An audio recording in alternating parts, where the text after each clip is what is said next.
And away we go. Hi, everybody. Welcome. How are you? What's happening? Good to see you this wonderful, what day is it? It's hump day. It's actually Wednesday. Thanks for joining us just to hang out. We're just moving, grooving. And of course, there was a period to which people thought, for some reason, that once Trump was gone, we wouldn't have anything to talk about or joke about or be concerned with, or somehow the absurdity of the Republican Party would sort of disappear with him. Like all of a sudden the GOP would just kind of heal themselves like a Wolverine bullet wound. You know what I mean? Like he would it would just seal up and that'd be that. But those of you that have been watching as we've enjoyed the power of the Lord's prophecy the last few days, and the ongoing wailing and gnashing of teeth about the removal of, I think, 6 Dr. Seuss books by the Dr. Seuss people themselves because of tropes and stereotypes and things in them that by modern standards are a little ick. And yet continuing with the rest of them, that's reason for an outcry from the Republicans that Dr. Seuss is being canceled. The left has gone too far. And by God, it's just a sign that the America as we know it is dying on the vine, is ending. It's terrible. I mean, just going by what Lauren Bubblehead has said in terms of where is she? There she is. That's you're not familiar. That's Lauren Boebert. If you haven't seen her without makeup on, it can be a little shocking at first, but this is she's of course on Steve Bannon's show, and I don't want to sum up what she's saying, not because I'm afraid that people accuse me of putting words in her mouth, or misconstruing what she's talking about. Not because I have concerns about that, but because, honest to God, I don't know what the shit she's talking about. And yes, my hair is extra poofy today. Thanks for noticing. I had it up in a towel. And that's what happens when I take it down out of a towel and then I fluff my head forward and then off we go. So, yeah. Yeah, I got a blowout. That's what it is. I went to Nancy Pelosi's salon, and that did it for me. So anyways, welcome to the show. Thank you guys for joining me. Don't forget to like and subscribe. Don't forget to pass the show along. Don't forget, it makes a perfect gift. Gift the show to someone. In terms of, if you're on Twitch, you can help some of our subscribers and followers who don't have subscriptions to subscribe, because you can gift them subscriptions and that kind of thing. And that's all the ads I'm doing today. I can't do it. I know I should be better at it. I suck at it. I'm just not. At some point, I'm just going to have to record some commercials for myself that I just play in there because I can't bring myself to do it. I don't know how.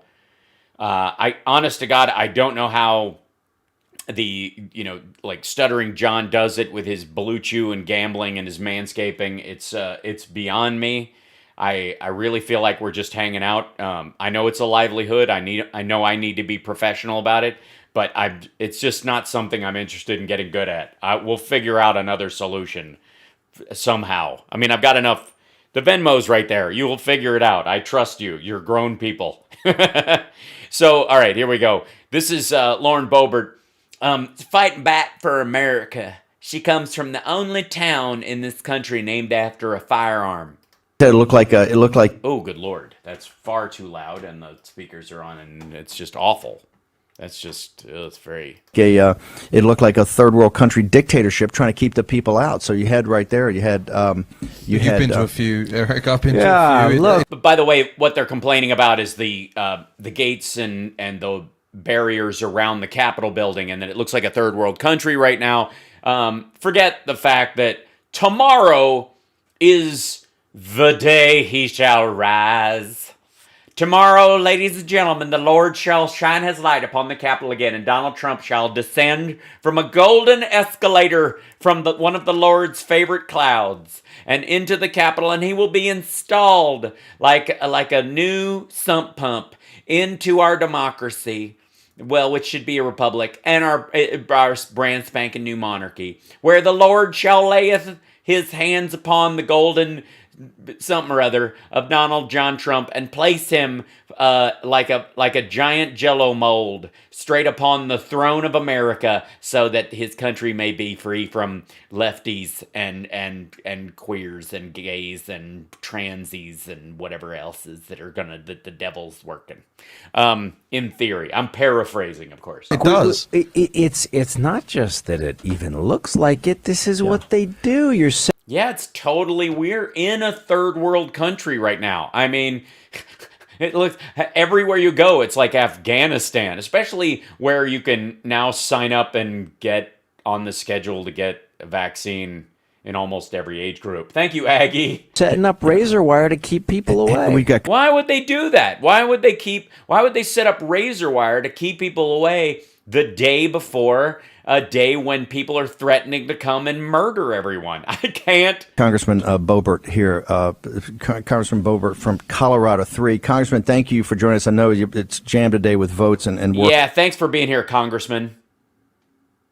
Excuse me, she's here to talk about how the Equality Act is evil, and now you're calling her a trans man? On the floor. I just wanted quickly, you've made some comments here about H.R. 1 and about hurting the Electoral College. Give us your assessment. The two bills we want it's going to hurt the Electoral College.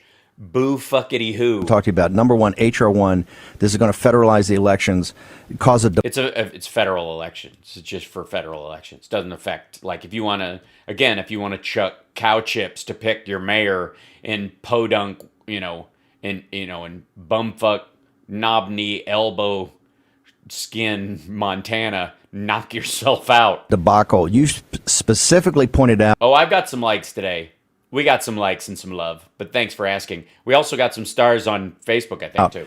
This is a path to basically blowing up the Electoral College. What do you mean by that? And what's your overall assessment of this bill? Yeah, assess the bill for us. This bill is a continuation of cancel culture. There's a lot to be said about this bill, but cancel. It's HR 1 is cancel culture. Okay, this will be good. At the end of the day, while there are many, many horrible things that we can speak about, it really is a cancel culture bill.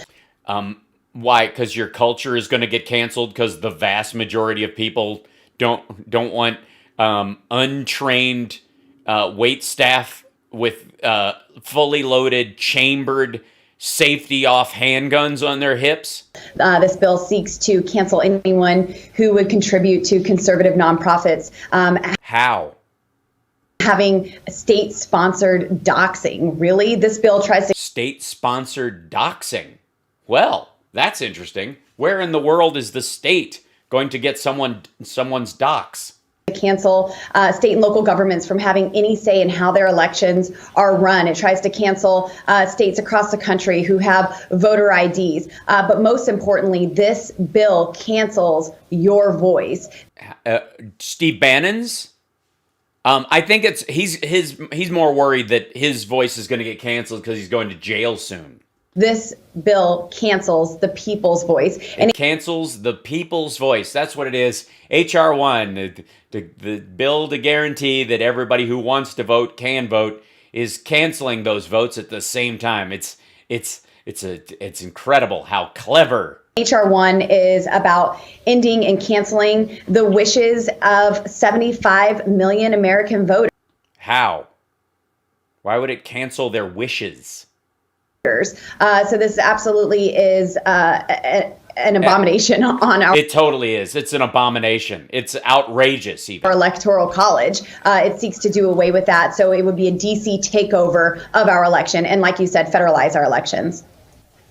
Do you see... Well, federal elections. Again, not the local ones. You guys, it's still... I mean, you could still do like urinating for distance and volume. If that's how you want to, if rifle Colorado wants to pick their state rep that way. See, are you seeing the fight right now in the Republican Party on H.R. 1 coming together and also this equality bill? I mean, one of the reasons you're standing out, not just as a freshman, I think standing out in the overall party, is that, courage is contagious, and you're up there fighting every day. And yeah, it's courage. Everybody's got courage when they're armed and no one else is, I guess. It just seems, to a lot of people that some people are just trying to go along to get along.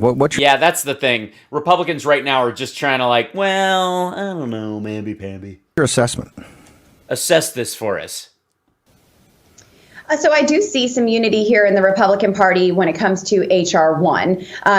Well, yeah, because you've been using gerrymandering and denying people voting machines as a way of keeping people from voting. And so, of course, you have to... This is the only way you guys can stay in office is if minorities that you have control of vote. The smaller and smaller groups of sociopaths that identify with you. It's interesting. We didn't see that same unity when objecting to certain states and their electoral college results.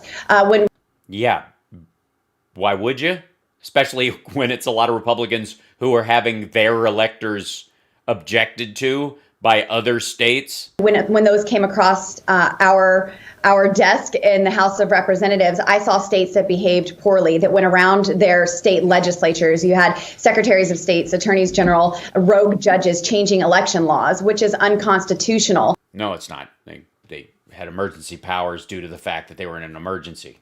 And so we couldn't get everyone to agree on that, but I think we are seeing a unity here with H.R. 1 and saying this is not what we want for our voting system here in America. What would those things be, other than them being outrageous and whatnot? I would like to hear some details on what the horrifying eliminations of how they're going to keep, it's an attack on conservatives, but somehow it's not equally applied. I'm fascinated. Please expound. So we can't say the same for the so-called Equality Act. The so-called Equality Act. Which we all know that's just the Democrats using a play on words. There's totally. It's just the exact opposite. Nothing about equality in that act. Nothing. If anything, it's supremacy. It's supremacy. It's trans supremacy legislation, I guess. Of gays and lesbians and gay supremacy. It's a gay and lesbian supremacy bill. And transvestites. I mean, transsexites. Transsexites? Was it transsexites? That's a new one. I gotta admit, I'm not familiar with what a transsexite is. I'm sure we'd all love to meet one. Do they have a special badge? How are we supposed to know? Can they pass or not pass? I don't know what a transsexite. It sounds like I think it's a character from Rocky Horror that was nixed in the early draft. Act, if anything, it's the supremacy. It's supremacy. It's supremacy, right? Of gays and lesbians, and transvestites. I mean, that. Transvestites. I'm sorry, it wasn't transsexites. It was transvestites. So those are people who are vexed, and they weren't, and now they are. So they are transitioning from vexed to not vexed, I guess. That's what this is about. It's about it totally is. Putting them higher than anyone else. It's not about equality. If you look, no, it's definitely giving. It is. This is the worst kind of jobs program I've ever seen. Just forcing gays, lesbians, and transvestites into superior positions. Obviously, it's kind of like in 300, the Persian king who was a giant gay. He was like the world's biggest gay, It's basically a bill that would codify Cerseus, what was his name, into law. Look at the Constitution, then look at the what? That is where equality is kept secure and held sacred. We have the 14th Amendment that says that all men are equal under the law. Right. Yeah. There was no mention of women in there, so I don't know why I'm listening to you. Clearly, you should be home making pancakes and babies, right? Are you even allowed to have a gun in Jesus' America? So we need to hold that supreme rather than woke ideologies. So unfortunately, we saw some Republicans vote for the Equality Act. Terrible, horrible. They and it's not their fault, guys, because they don't mean to vote for equality. They think they're voting for equality when they're really signing a supremacy act, and they're so used to signing supremacy acts that they just, I don't know what to do. I don't think that will pass the Senate, but we need the American people rising up and doing something about that. Yeah, they got to rise up. Please rise up against the transvestites. Let me ask you, when you say it makes them, it's a supremacist that makes them supreme, what would you specifically point to? Yeah, to explain to us. I was curious as well, Steve. That leads you to that conclusion. Yeah. Well, I think that this is just highlighting a discriminative nature where we're just elevating people above others. I mean, look at the young girls who are put at risk. They're going to be in bathrooms with confused men who... They're going to be in bathrooms with confused men. What's the point of confusion? Think that they are women, and they'll have to be looking... Confused men that think they are women. Behind their back. Well, if they're confused men that think they are women, do they think the women that they are as a lesbian, and therefore you're afraid that this is a lesbian supremacy bill because it allows men who think they're lesbians to go into the ladies' room? And so this is heterophobia. I see. It's some man that might be leering to catch a peek at them. What about the girls? Well, obviously that's illegal, and it wouldn't matter. I mean, if a woman was leering and taking a peek at them in the stalls, it would be what? In sports, who are at risk of losing their athletic scholarship because a boy outplays them. What about the woman who got her skull crushed? Women who have had their face smashed in by men. She's talking about MMA fighters, by the way. Men in an MMA arena. This absolutely is not equality. When you have yeah, but that's not covered in the MMA. Fight rules aren't covered in this. That's professional sports. They can have whatever standard they want. If they need to adjust their standards to like a testosterone level, like the Olympics do, for example, they can do that, but they just weren't. And then, yeah. Trans, a man saying that he's a woman just so he can beat a woman, that is not freedom, is not equality. And this what does that have to do with trans people? That's basically that's heterophobia. That's a straight guy committing a crime. You're saying that straight men will pose as trans people just so they can beat up women. I would argue there should be laws to protect against that happening, which have nothing to do with trans people. This is something that Americans should be outraged over. Oh, I'm outraged over you. And should be making a fuss about. There is no... I think daily I make a fuss. I think you could probably describe this show as such. But not today, not with my hair looking like this. No muss, no fuss. Nothing about equality in this bill. The Democrats go to hijack the American language and deceive the American people. Rough. By calling things that they're not. They are masters of progression. Everything that they are guilty of, they put on their... Masters of progression. Oh, she meant to say projection. Sarah Palin, I kind of feel like we owe you an apology. I think a lot of us believed you were the dumbest woman on the planet. Now, we may not owe you an apology. We just might have somebody who gets to, have the trophy this year. Is there a Stanley Cup of stupid that she has at her house? Opponents, as they are guilty of it. And it's something that we have to really evaluate and put a stop to. Just like H.R. 1, they call it For the People Act. It's not for the people. No, it's not for the people. It's for who? For the swamp. It's for the swamp. I see. The swamp of Houso? Most definitely for the Politicians Act. How? I mean, I know Steve is starting to black out from trying to figure out where the answer to his question was. I didn't find it, but Steve, hit her again. Maybe she'll go back to it. We've got about a minute left in this. Yeah, and that's a minute too long. Segment. We'd ask you if you can please stay over. I just want to go back to the women's sports situation. You know, Colorado has got the Olympic Training Center, I think, there at Colorado Springs.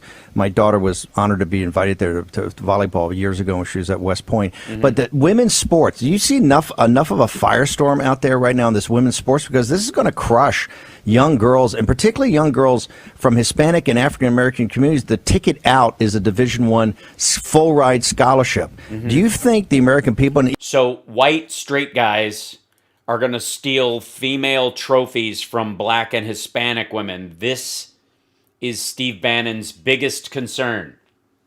Instead of can we improve the law by making sure there's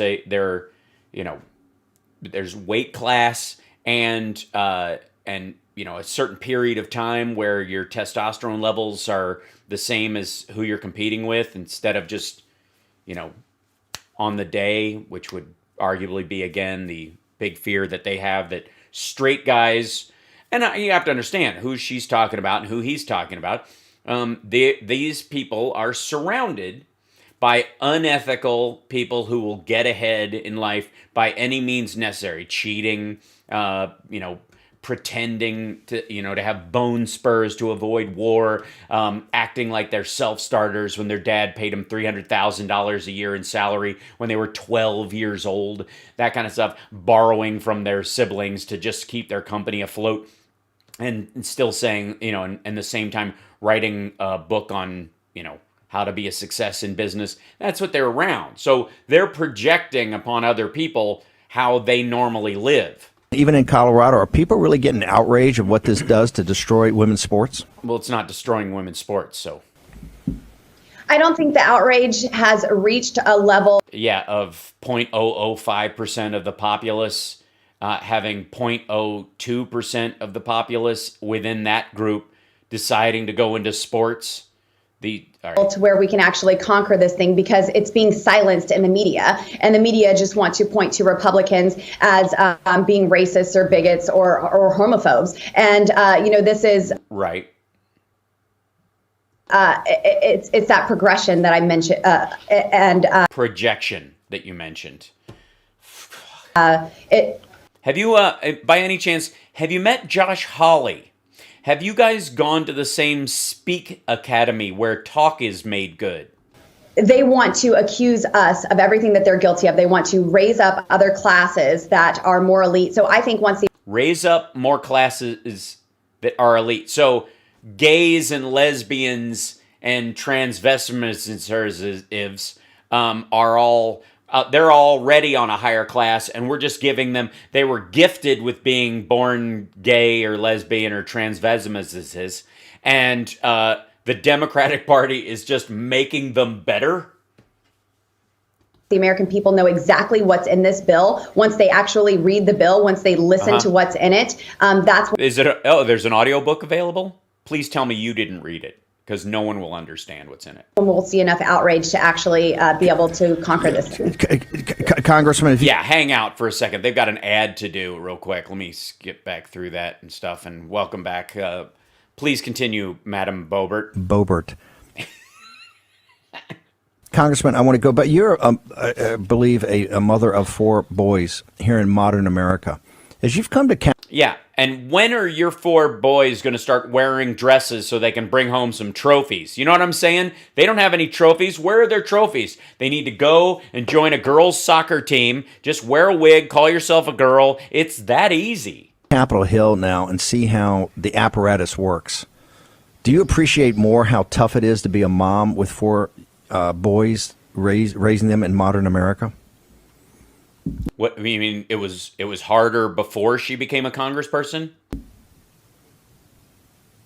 This is the best answer she's given so far. We've got a technical problem there. No, we don't. Okay. No, it's fine. Sound great. Back. Problem might be my end. Yep. We got a. Hi, I'm sorry. We had a technical problem, Congressman, to not hear you. So what's Congresswoman? Honest to God, Hold on a second. Is Steve Bannon trying to tell me that she's a transsextifiz and that she's taking a job from a female congresswoman and Congress? What? Why does he keep calling her congressman? What's it like being a mom of four? What's it like being a mom of 4 boys, congressman? Well, it was fine until I had to deal with the Equality Act. Boys in modern America, now that you've seen the way that the apparatus works in Washington, D.C., and how people don't really care about the American family. They don't. Yeah, nobody cares about the American family. As a matter of fact, well, I mean, they care enough to try and destroy it. I'm sorry. Isn't she a single mom?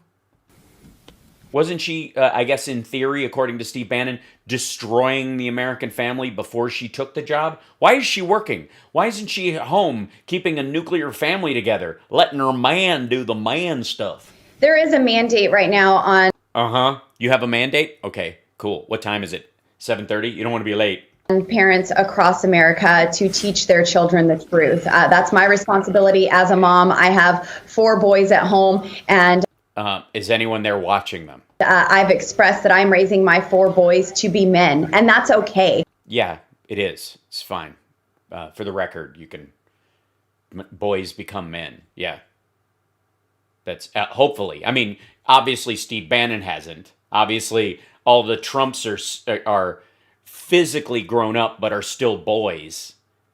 But I am teaching my boys to love America. I'm teaching them about American greatness, that this is the most exceptional country this world has ever known. Why? If you're trying to get laws in place that are the same as how gays are treated in Russia or North Korea or Afghanistan or China, what makes it better? And unfortunately, that's not what all of our children are hearing. No, they're not. They're hearing stories about how mom got a couple of DUIs, and it's terrible that it's destroying the American family. In the public school system and on social media and from their peers. Why are your boys on social media? So it's my responsibility as a mom to just show them how great our country really is. Yeah, show them. It's so great you have to take a gun to work. That's how great our country is. Our society is so well crafted that unless you're armed at work, you might get killed. Make Yemen great again. I was raised in a Democrat household. Thank you, Amy.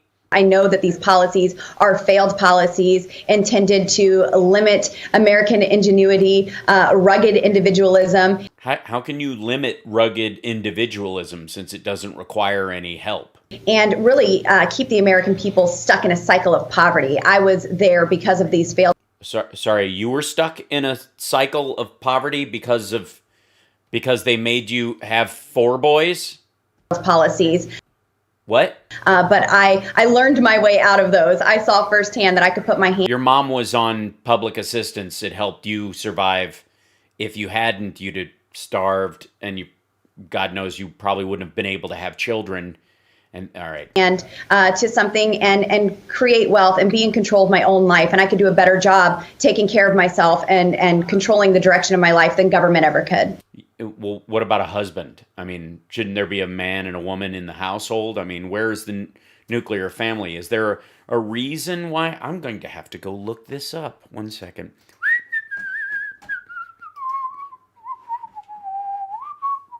Lauren Boebert, husband.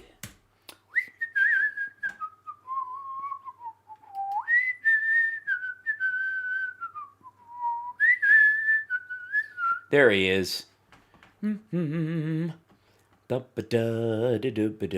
we go. Who's Lauren Boebert? She's a Republican politician, currently serving as representative of Colorado 3rd District. She was born in Florida in 1986, moved to Denver when she was 12. And she gives yesterday evening spent time with members of the National Guard who were protecting Cabinet. I deeply appreciates the service. Okay, she previously said her parents used to vote Democrat, and then she went on. Her husband owned a restaurant in Rifle, Colorado called Shooter's Grill. The restaurant, so he's working, she's working. Where are the children? At this point, Lauren's husband is Jason Boebert. The Boeberts were married in 2005. Couple currently live in Silt, Colorado, and have 4 sons. Before opening the restaurant together, Jason worked in oil and gas fields, and of course his job was destroyed by Democrats. Last year, Boebert came into Maine after information emerged showing he was arrested in 2004 and charged with indecent exposure. The incident took place at Rifle Fireside Lanes Bowling Alley. The incident. Okay, looks at the intellectualist. Okay. Lauren, let's see, Boebert's husband arrested in 2004 for, so I'm just checking on whether her husband is confused about being a transvestitism and just went into the girl's room and showed his penis, thinking, and said he wasn't really showing his penis to her. It was, let's read on.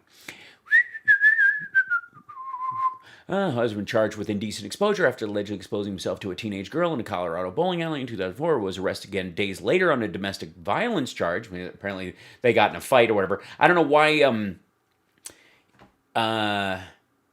Did he? Okay. In a little notice. In a little notice. Wait a minute. In a little notice. Blog post from journalist Ann Landman on October 30th, the Garfield County Sheriff's Office arrest report details how Jason Boebert was charged with indecent exposure. The incident, which took place on January 28, 2004, at reportedly involved a 20-year-old and a 16-year-old girl. The girls were reportedly approached by Jason while standing at a snack bar.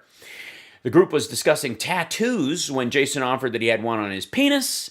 And when the girls tried to ignore him, he decided to show them. He unzipped his pants, removed his genitals, exposing the shaft, while covering the head of the genitals, like a gentleman, with his hand. Officer Donovan wrote in his report. The girls alerted the bowling alley's owner, who reportedly attempted to get Jason to leave. No words whether he had his penis out during this entire exchange or he, tucked Rudy Giuliani style. The owner said, according to the report, that Jason repeatedly refused and eventually became belligerent, leading him to call the police. After officers arrived on the scene, Jason reportedly denied showing his genitals and instead claimed that he had unzipped his pants and merely shown his thumb. He did admit to having several alcoholic drinks that night, and often when he drinks, he can't tell the difference between his thumb and his dick. In the end, Jason was arrested, charged with indecent exposure, Daily Dot. Incredibly, as further noted by Landman, Jason is reportedly arrested again days later on a domestic violence charge. You don't say. Oh, here it is. This would be the report of the domestic violence charge here. Let's see. Let's zoom in on this. Let's see. Charges. Harassment, strike, shove, kick, which I think is, if you don't know, it's left trigger, right button, AA. Let's see, it's a class 3 misdemeanor. That's fun to know. This is, he pled guilty. Oh. Well, that's not something somebody does if they've committed, if they're innocent. Let's see. Result from misdemeanor for charges harassment unspecified, $60 victim compensation. So he had to give Lauren 60. Who was it for? Held over. Appearance was held over on bond. Then he had a hearing. Then he had counsel. Appearance of counsel at a hearing. And he paid $1,200 probation supervision fee, so he had to pay for his own supervision and the like. Or let's see. Is there do we have one of those breakdowns of it, where it's like on the evening in question situation? We'll have to go back and look at that. That's gonna. My goodness. I don't know. Thank you, Benny Loco. Don't forget to give us a thumbs up. We're doing the actual, let's see, emerged, let's see, there we go. Republican 3 years indecent exposure to a minor. Finds a thing. According to the arrest affidavit, there's the PDF of it. And you see he was arrested again just days after the incident. Oh, we saw that already. God damn it. Get back. There's again. Boebert herself has had brushes with the law. This is interesting. Lauren Boebert, full rap sheet. I had no idea she was a rapper. This is fascinating. Let's see what when this is 2003, 2004. Let's see, 2010, 2011, 2012, 2015, 2016, 2017, all the way. Let's see. What was the most recent one? Arrested by Colorado State Patrol. Let's see. For a failure to appear. I see. Original charge related to careless driving offense. That was the one where she didn't show up for court. She was arrested for not showing up for court for that. Charge was dismissed. She pled guilty to a lesser charge of operating an unsafe vehicle, or to pay $123.50 fine. Boebert was charged with disorderly conduct, offensive gesture. She flipped off a cop because she had a kid unstrapped in her car. Petty offense. She was issued a summons. Charge dismissed by the DA. Brief failure to appear was entered, quickly canceled. Capital One Bank entered a summons, a complaint against Boebert and over a debt of and court costs. Boebert failed to appear on the hearing, and there's people of the state of Colorado charged with multiple seatbelt violations. Initially charged with failing to wear her seatbelt. As 2 counts of not using a child restraint, so her kids were bumping around there, and failing to display proof of insurance. So basically, her car fell through a time portal, and she was in 1975 apparently. Boebert pleaded guilty to one of the counts of failing to use a child restraint. The other charges were dismissed. Okay, they got her foreclosed on her truck. People they're charged with 2 dog at large violations. Hold it. People of this guy's Colorado who had name changed Garfield, noting she was doing 45 and a 35. Okay, failure to display proof of insurance. Pleaded guilty to lesser charges, speeding 5 to 9. Got a $69 fine. That's nothing. Who hasn't? Pleaded to a lesser charge. Okay, so speeding with kids in the car, kind of so adorable. Really, just lovely. So, anyways, sorry, I got totally sidetracked. We never really did find out where's the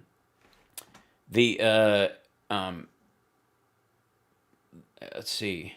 Yeah, I don't know where.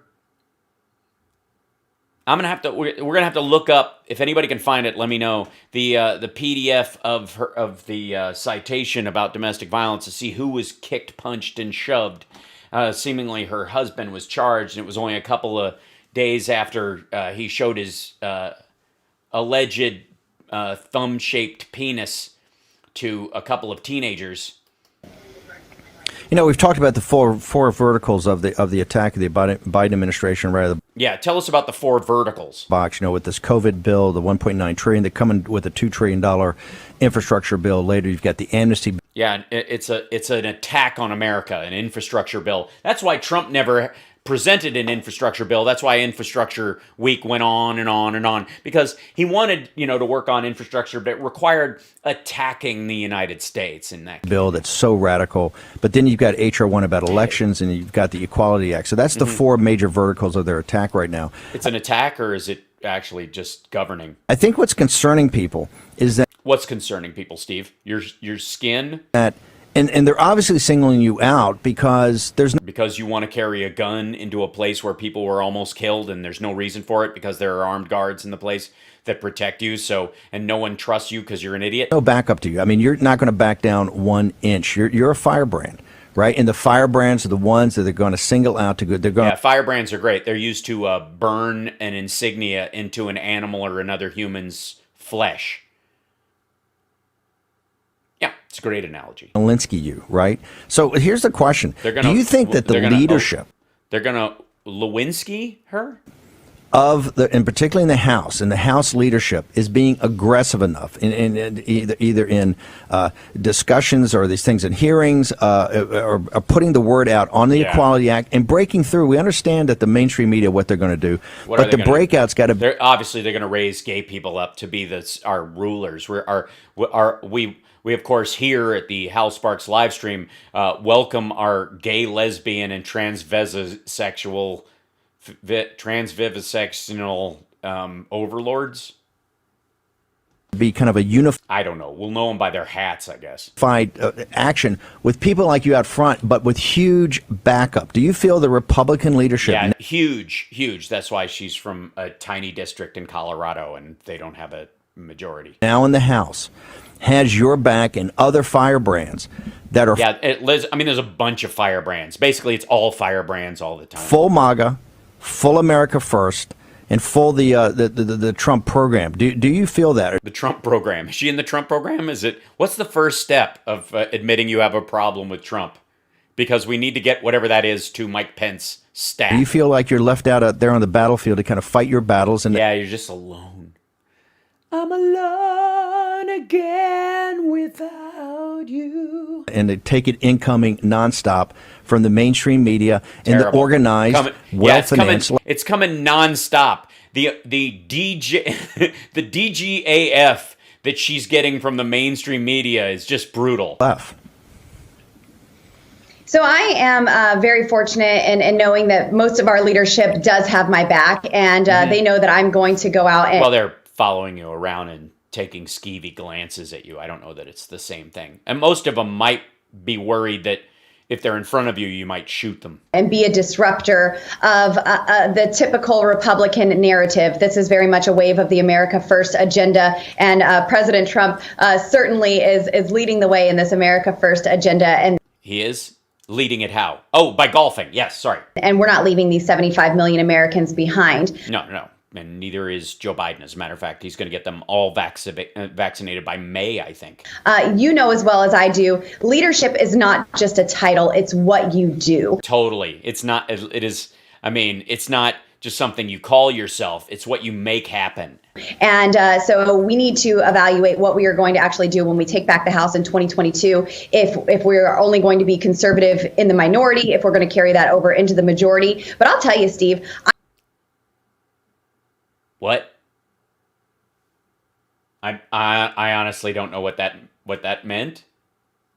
If they win, they're gonna still run from the I have seen more. Thank you, Stacey. Leadership from the chairman of the Freedom Caucus, Representative Andy Biggs. Excuse me. Than anyone else in Congress. And that's who I look to. That's who I am sticking beside to be my mentor, my lead, and my guide in this crazy, swampy environment here. But more than that, I know that I have the people back home that are backing me. And that means more to me than anything else. Last question for this, because I've been saying that this is a potential for a Tea Party type run of the tables like 2010. Yeah. We picked up, I think, 62 or 63 seats with very, very little money. I mean, this was a grassroots effort, principally led by women. Yeah, well, of course. I mean, because that's how you destroy the family unit and the basic biblical notion of what a household is that you lead with women, and that's how we get you. I mean, that's how we get equality things through that are really like woman supremacy bills at this point. As you look to 2022, and particularly in a state like Colorado that was built on rugged individualism, self-determination, I mean, good old-fashioned American grit. Yeah, it takes good old-fashioned American grit to show your dick to a teenager in a bowling alley. You know what I mean? That's the kind of thing the cowboys could only dream of. Right, and determination. Yeah. What do you see right now to be the 2 or 3 things that you would want to put forward to say, hey, we can take back the House, we can have a sweeping victory if we put our shoulder to the wheel on a couple of these issues? What would you see it today? Well, I think more than... And thank you, Bobby's Angels. I that part I have the list that we showed before. I need the police officer's description of the scene PDF, which... Anything you're seeing women rise up because these Title IX was really a female superiority bill, and it's left men in the dust. That's why. Because we've been watching, we've been listening, we've been paying attention to these other 4 particular women who've been running their mouth for a few years now, and we're saying they don't represent me. They don't represent my values or the country that. These other 4 women, which. Is it Collins, Murkowski, Liz Cheney, and I'm sending my children into, and so we are stepping up to do our part. We see a sweeping number of women who won their races in the GOP in the 2020 election, and it wasn't because we ran on being women. It's no, of course not. Because we ran on conservative values. It's because we ran ran on conservative values, which is women subservient to the will, need, and ideas of Donald Trump. Yeah, the go ahead and grab it conservative movement. Putting America first. So I think just reminding the American people of that America First agenda and that they matter enough to be first and the squad? Is that who she's talking about? Okay. not be put I thought she was, because she mentioned Republican women right before that. So, okay. last, be put behind illegal immigrants, be put behind China. You mean, behind illegal immigrants. I see. Hold on. I think I found, is it the Boogaloo Boy? Let's see. We're going to find this. Jason exposing. Okay. Coding the arrest affidavit of the young woman. Okay. Yes, that I have. The, book done in exam. Okay, I just don't, it's not the same thing. Yeah. I have the written affidavit about the arrest. Okay. Kathleen.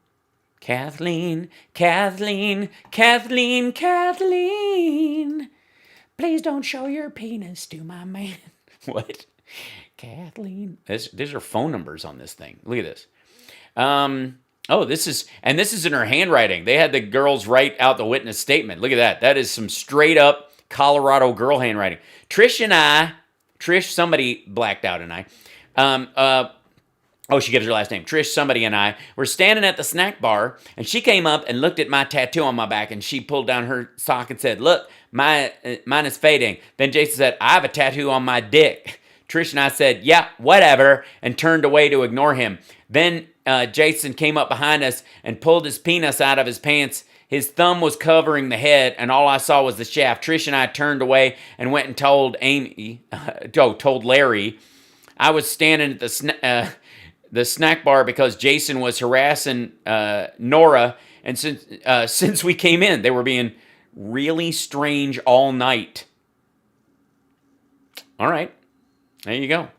And this is Trisha's statement. Eric and I were standing at the snack counter. Jason was, she spells it with a Y. The other one did. She doesn't spell it with a Y. The other one did, because she knows him better, I guess. Was standing across from us. I was looking at Erica's tattoo on her back. Spelling being what it is, on her back. And then I pulled down my sock and I said, "Yeah, mine on my ankle is fading." Jason walks over to us and said, "Well, I have a tattoo," misspelled again, "with your name written on my dick." That's a new piece of information. That makes it way grosser, actually. Eric and I both said, "No, you don't." He said, "I'll show you." He pulled down his zipper and pulled his, pulled out his hand was covering, pulled it out.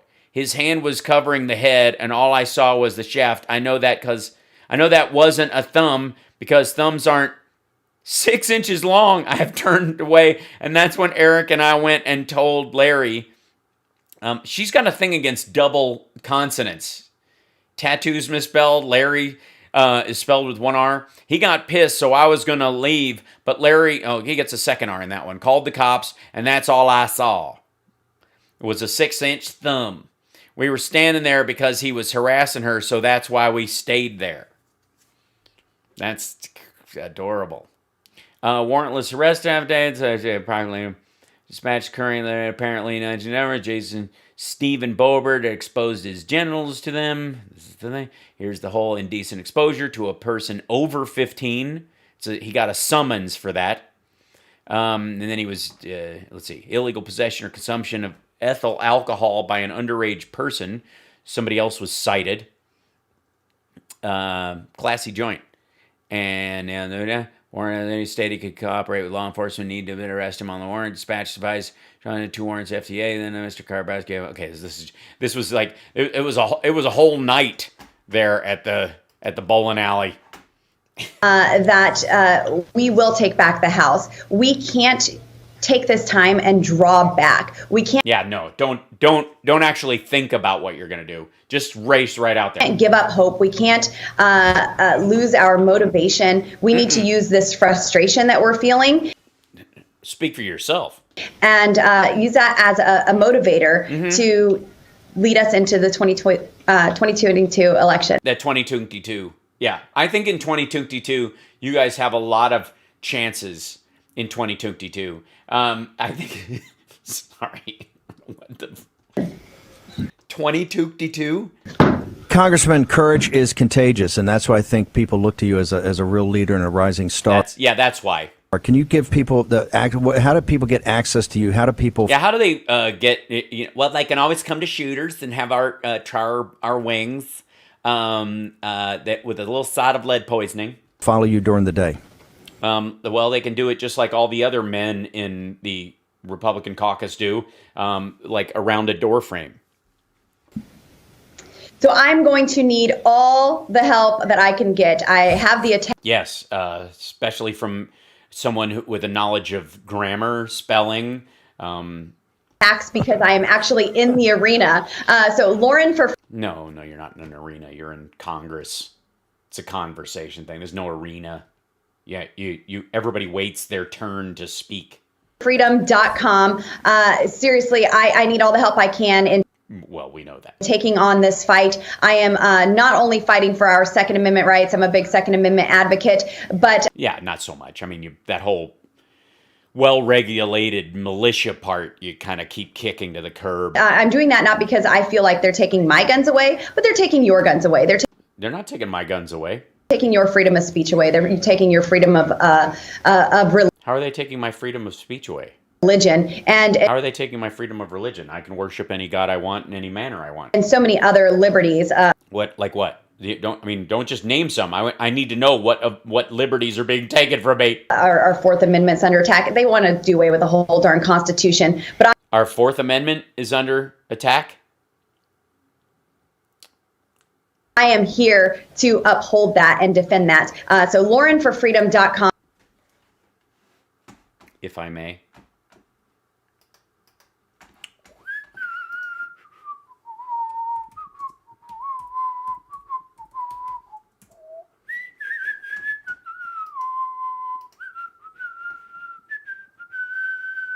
The reason she brings that up, by the way,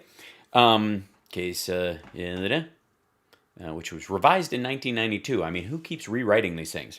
The right of the people to be secure in their persons, houses, and papers and effects against unreasonable searches and seizures should not be violated. No warrant shall issue upon probable cause, supported by oath or affirmation, particularly describing them, shall issue but upon probable cause, supported by oath or affirmation, and particularly describing the place to be searched and the persons or things to be seized. So that's the oh my God, they're scooping up they're scooping up our cell phone data. Yeah, that's what that is. Hi, Paulie. I just saw you just call me. I can't talk right now. I'm kind of working, but I got my song done. So, all right, there we go. So just clarifying that little piece right there, that's what she's worried about. She's worried about them looking in her trunk. Follow me on Twitter at Lauren Boebert. And, I have a lot of fun on Twitter. My staff just loves it. Let me tell you. Yeah, yeah. They love I tell the audience. Her staff tweets on her behalf. Must be nice. It's spicy. Yes, spicy. Yes, it's good. And that's what people want. People want somebody who's willing to get out there and fight. Fight. She's not fighting. She's not fighting. She's shit posting. And then she's presenting statements on the floor like everybody else. It's not an arena. It's not a fight. It's governing. Seriously. These are like the same assholes that use words like battle when they're talking about golf. Congressman, thank you so much. Great honor to have you on, and keep fighting. You got this audience is a massive audience, and they have your back. You're massive. You got what are you gonna do, Steve? You got the 331 rumbles for the whole show. Ouch. What's that, like 4 cents? Come on, bro. Look at this. 3,423 views, 331 rumbles. Who gets ratioed on Rumble? I didn't even look at that before. Holy shit. 331. That's, maybe they'll get around to watching it later. Maybe? I don't know. All right. Anyways, we don't need any more of that business or whatever. The whole Senate, we don't need to do the whole Senate press conference or whatever, but shall we? Called COVID a reconciliation bill. First, it's not about COVID. Less than 10% of the bill is going to deal with COVID. Less 1%. No, it's all dealing with the ramifications, the financial ramifications of what happened because of COVID. How much of the Recovery Act in 2009 dealt directly with credit default swaps? None. Percent is going to deal with vaccines. One of the things I'm very concerned about is the waste of money that we're going to end up giving into blue state bailouts. Is basically what it is. Really? Because it's California actually over the course of it made more money. Their GDP of California actually in the last year went up 1.4%. New York got hit 4.21%, but Florida and Texas got hit the worst. This money will actually help Texas and Florida more than it will help California and New York. It is. I've been talking about this since last year. Why would you be talking about this since last year if it was an ongoing problem? Oh, because you want to undermine other states and you know you're getting this money so you can pretend you didn't. I look forward to Florida turning down the money. And now what we found is with the states, a lot of the states, a lot of pundits had said, oh, there's going to be all these financial problems. Well, even the New York Times has acknowledged that's not happening. It's not happening in New York. I mean, they've fixed a lot of it. Good governance. Same thing with California. It is happening, however, to Florida and Texas and a lot of red states and Illinois and some other states. If you look at state revenues year over year, they're barely down. They're not even down 1%. No, they're Texas and Florida down over 10%. A state like California, their revenues are up $19 billion. They're going to put $19 billion, which is 1.4%. $22 billion in reserves. We gave the state and locals $400 billion. Some states have the extra money we gave them for Medicaid has allowed them to spend money on a lot of other things. States, you see. Well, no, they didn't allow them. They didn't spend it on Medicaid. Those are red states. Most of these states, or a lot of these states, are seeing a significant increase in what their budgets are going to be this next year. Because they got to reinforce their first responders, which they lost a lot of employees. They lost a lot of nurses, a lot of dead people. They have to reimburse and pay for all the material losses caused by the number of dead in their individual states. They have to fix their schools, make sure the ventilation is high. We had one flu death in a child last year. We normally have, somewhere in the order of like 60,000. One. So we can't be doing this. I mean, $350 billion, we can't waste the money. We're not. It'll get spent or it won't. It goes back into the economy and then it goes back into federal tax dollars or it doesn't. What are they going to pay for with it? What waste is actually happening? They're giving it out to the states. What are they going to do? Rebuild a bridge which, harms the economy? We have $27 trillion worth of debt. If the Democrats pass this bill, it'll be $30 trillion worth of debt. Wait, who had $1 trillion deficit every year of his presidency? Follow the news. Interest rates are going up. Interest rates are up again today. Inflation is starting to pick up in this country. Who's going to get hurt? The poorest families are going to get hurt. When the interest rates go up, it impacts them like that. Already what we've seen is gas prices are up. Food prices are up. The gas prices are up because people are using gas again. The poorest families, I grew up in a poor family. When those things go up, it has... You grew up with a poor family? What, you're the only rich one there? Was he Alex P. Keaton? Is that what we're finding out? Immediate impact on these families. So we cannot be wasting these dollars. So it's pretty frustrating to me that we would sit here and spend money like this when we've already paid the state revenues generally are about $1 trillion. We already gave them $400 billion, and now we're going to give them another $350 billion. So this is wrong. Well, yeah, because you want them to fail. You want it to actually, you were getting ahead. Your folks were ahead, and guys, go ahead after you. Thank you, Senator Scott. Look, the notion that our states and municipalities are in some kind of fiscal crisis is just couldn't be more wrong. It's just No, they're doing awesome. Factually untrue, as Senator Scott pointed out. Yeah, and Texas has more water than they know what to do with. Amazingly enough, the numbers are in now for 2020. State and local tax collections were actually $20 billion higher than 2019. Yeah, but not evenly. And 2019 was an all-time record for revenue. So let me say this again. Think about this. 2020 was an all-time record high revenue year for states and local governments. Yeah, because you greased it with almost $6 trillion. Across the country. Take California. If you take 2019, 2020, and what they're projecting for 2021, which we're well into now, so this period of time is mostly behind us, they're projecting $38 billion more than they had projected back in 2019. They're blowing the doors off their estimates of their revenue. Yeah, but it's not evenly placed over the cities. You're talking about Silicon Valley taking in a lot of stuff, or media companies like Netflix that are housed there, but that does not apply to the working class evenly. Right. That's what's happening. Now, despite that, they don't understand. We don't understand why. Money is money, and as long as it goes to the top percent, I don't understand why the bottom and the middle need any. Last year we gave, and if you include state and local governments, about $500 billion on top of the record amount of revenue. No, you didn't.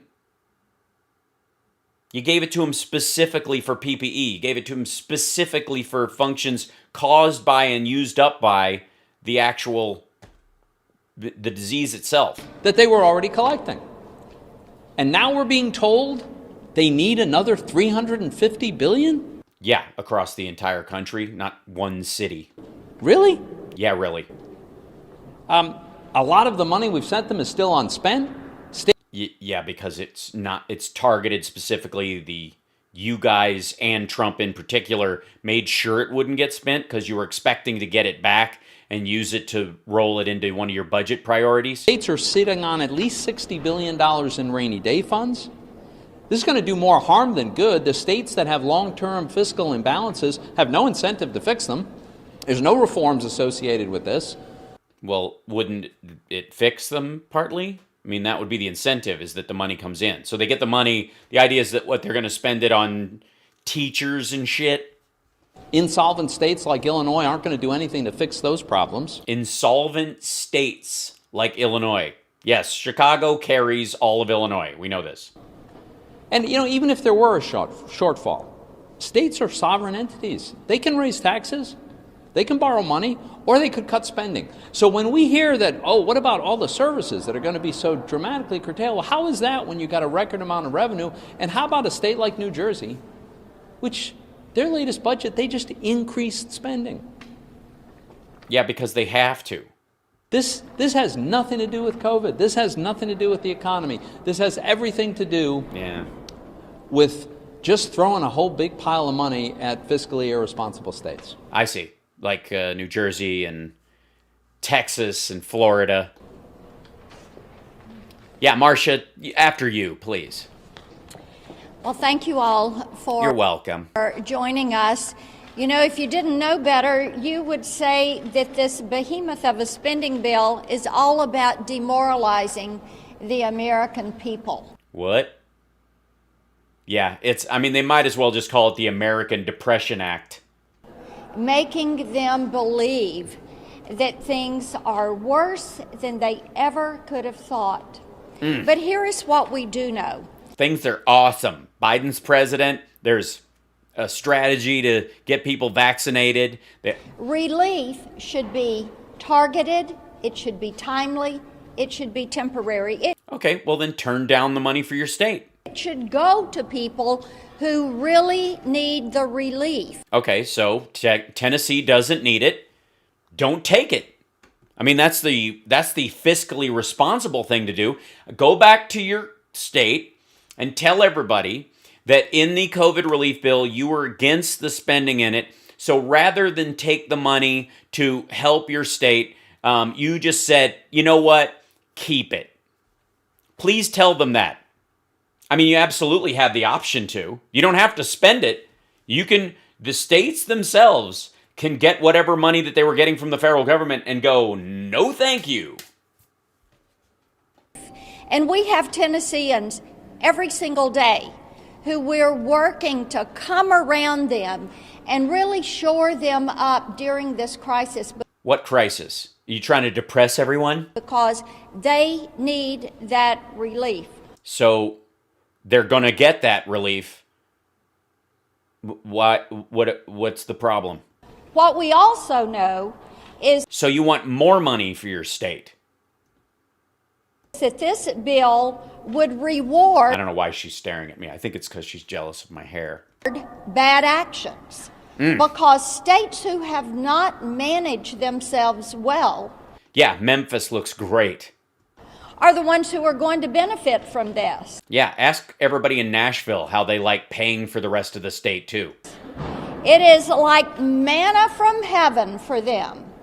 They have pensions that are not funded. Yeah, and they usually use the money that's coming in to fund those pensions, but however, they can't because nobody was eating in restaurants, nobody was going out, people weren't buying things that they normally would have, and it would undermine these industries while making industries like Amazon and eBay and other ones rise inexorably, basically destroying mom and pops, destroying mid-level businesses because they were specifically harmed during COVID when these weren't. But please just it's towns. Just say town.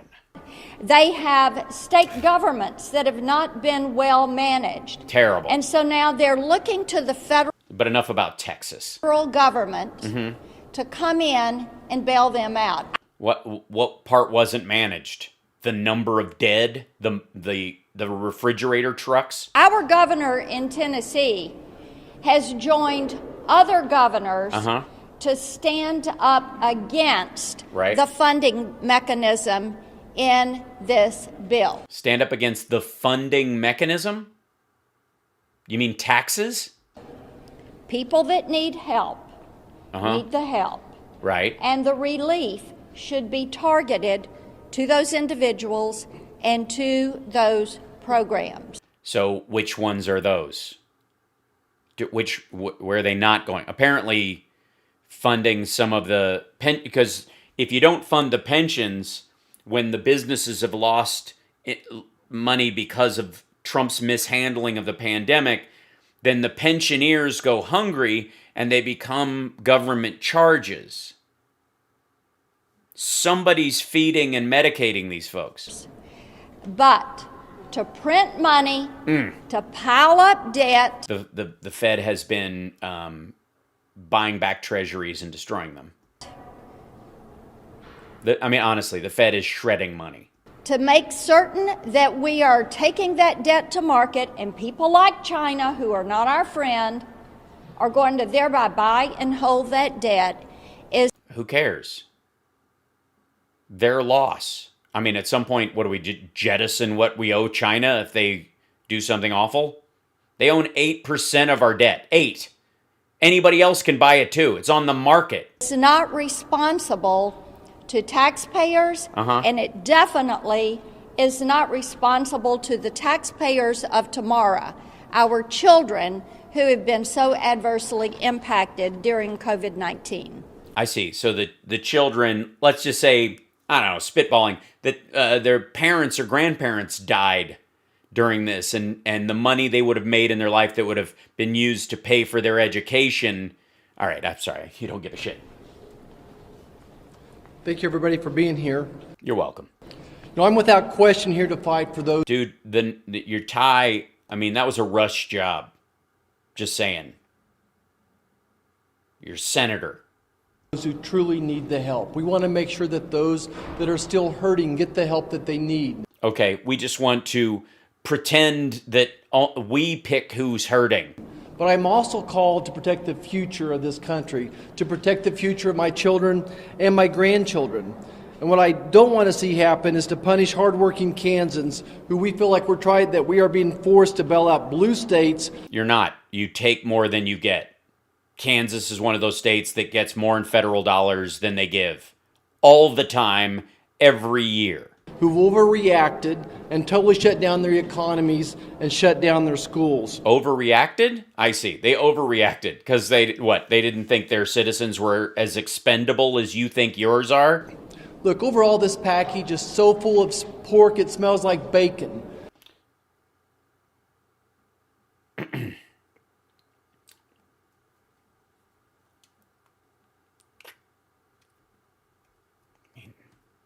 I mean, if you're going to do an analogy, I mean, just don't go straight from pork to bacon.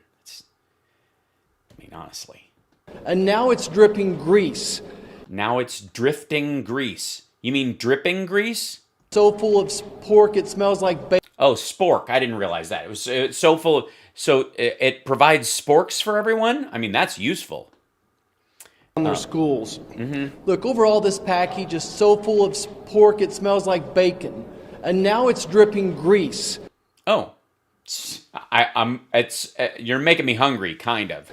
It's dripping. I mean, honestly, is there egg and cheese involved? Is it a spicy bagel that it's on? This is all sounding. I mean, I don't know that you're upsetting most people. I mean, they make candles at Yankee Candle that smell like bacon. I don't know if you're driving any people away from this. Dripping grease, and that grease are Democrat projects like Speaker Pelosi's Underground Railroad project in the Silicon. Oh, not an underground railroad. I mean, talk about a dog whistle. Valley and Senator Schumer's bridge to nowhere from his backyard into Canada. Well, if it goes from his backyard into Canada, then it goes somewhere. But you mean a bridge that... Don't we have... What was USMCA for? I'm sorry, why... Don't we have trade? Doesn't New York State have trade? Wasn't the primary... Are we pretending now that we just... Okay, this is the walled community version which of have America. been bailed out by the parliamentarian now. Well, yeah, because they were going to use tax funds for the area and for the state, but the state's tax revenue... I mean, New York may have done well in its response because of Wall Street, but all the other industries got screwed, and the tax base for that and the money allocated for that went somewhere else, mainly to save lives. So it's gone. So you got to replenish it, otherwise your bridge collapses and then commerce dies.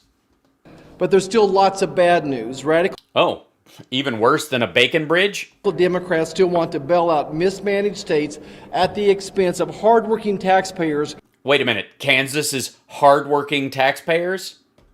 Sorry. What federal funds do you use to expand Medicaid within Kansas?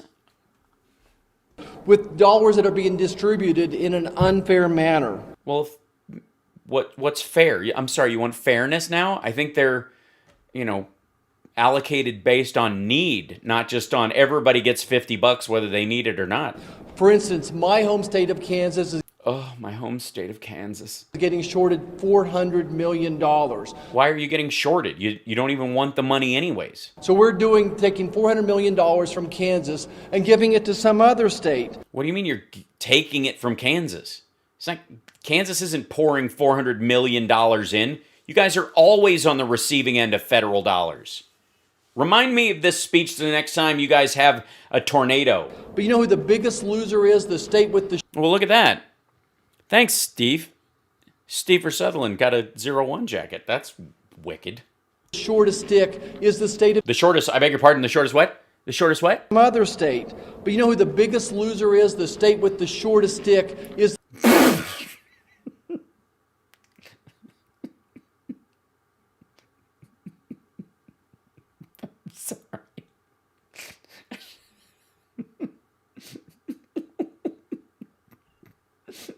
You gotta slow down when you're talking, bruh. Get to some other state. But you know who the biggest loser is? The state with the shortest stick is the state of Georgia. Oh, Georgia. Poor But you know who the biggest loser is? The state with the shortest stick is the state of Georgia. Stick. You really wanna land that S before...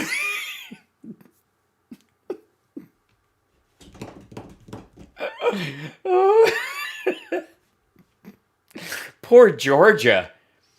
I'm gonna guess, by the way, you're gonna get some pushback on that, simply because they don't call it Hotlanta for nothing. But you know who the biggest loser is? The state with the shortest stick is the state of Georgia. Sorry. They're having taken from them $1 billion. That's B as in boy, $1 billion over. Don't say shortest dick and boy in the same. Yeah, I know, $1 billion from Georgia.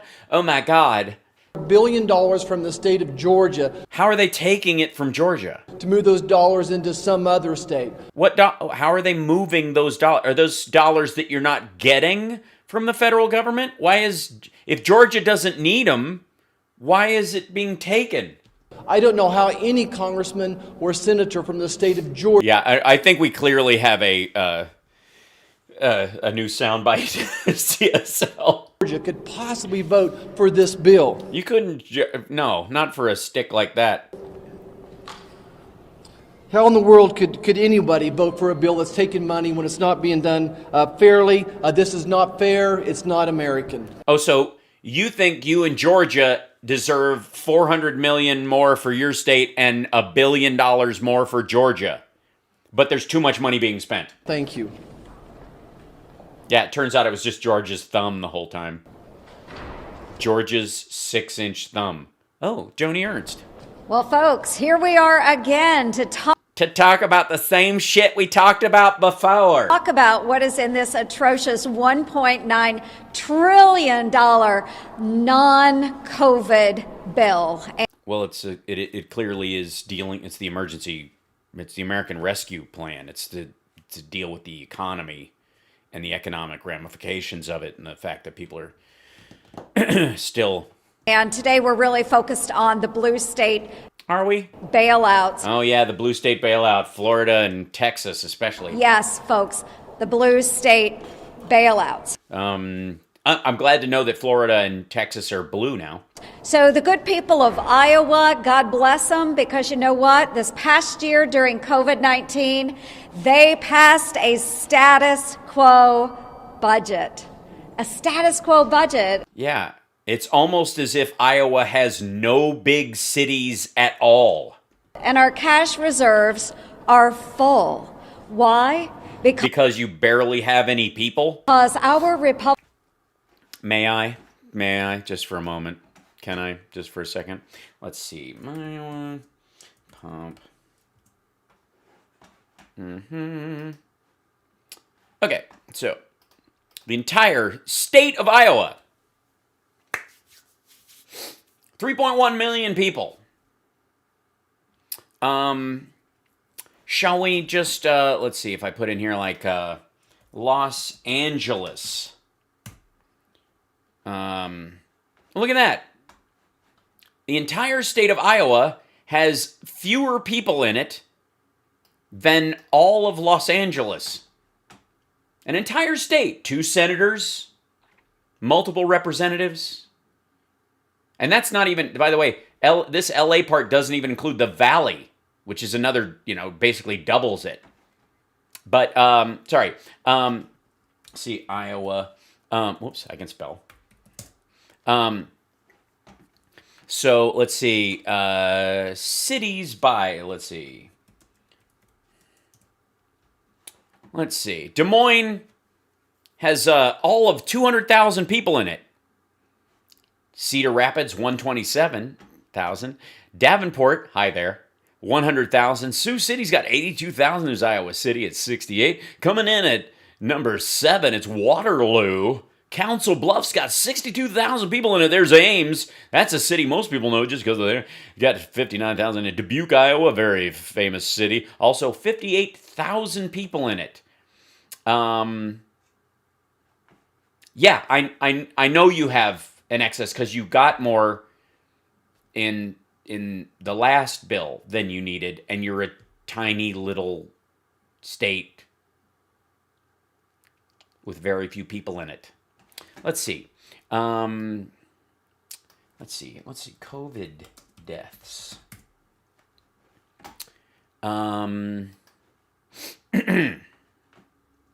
There's Iowa's overall. Let's see. Let's see. 5,498 deaths. They're down 17%. That's good. 209 people are hospitalized right now, and 606 in there. Is generally, let's see, at least 26 new coronavirus deaths and 606 new cases reported in Iowa on March 2nd. Over the past week, there's been an average of 505 cases per day, a decrease of 15% in the average 2 weeks earlier. It helps to be spaced out, don't you think? Oh, look, here's where they all spread out. And it's almost as if there's barely anybody in here.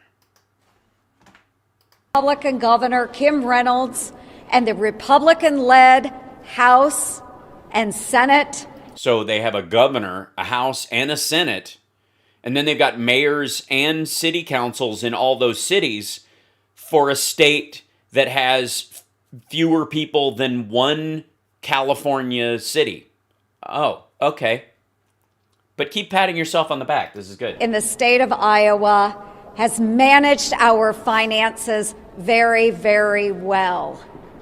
That's what every state should do. I see. Little tiny states with a lot of land in between people, so that even in the case where diseases were spread, it was easier for people to social distance because they live out in the middle of fucking nowhere. But instead, through this non-COVID package, we have the good people of Iowa being asked to support blue state bailouts. Oh, I see. So the people of Iowa, let's see. Okay. Let's see. Federal tax revenue per state.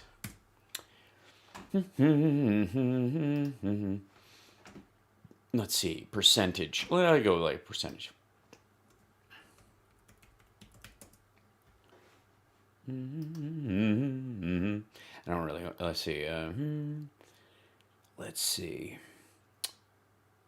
Where's Iowa? There it is. Okay. So let's just go to this one. This is Wikipedia. I mean, you got to go with it, what you have or whatever. But just for the record, if I may, just to look at this right here. This is gross collections in thousands of dollars.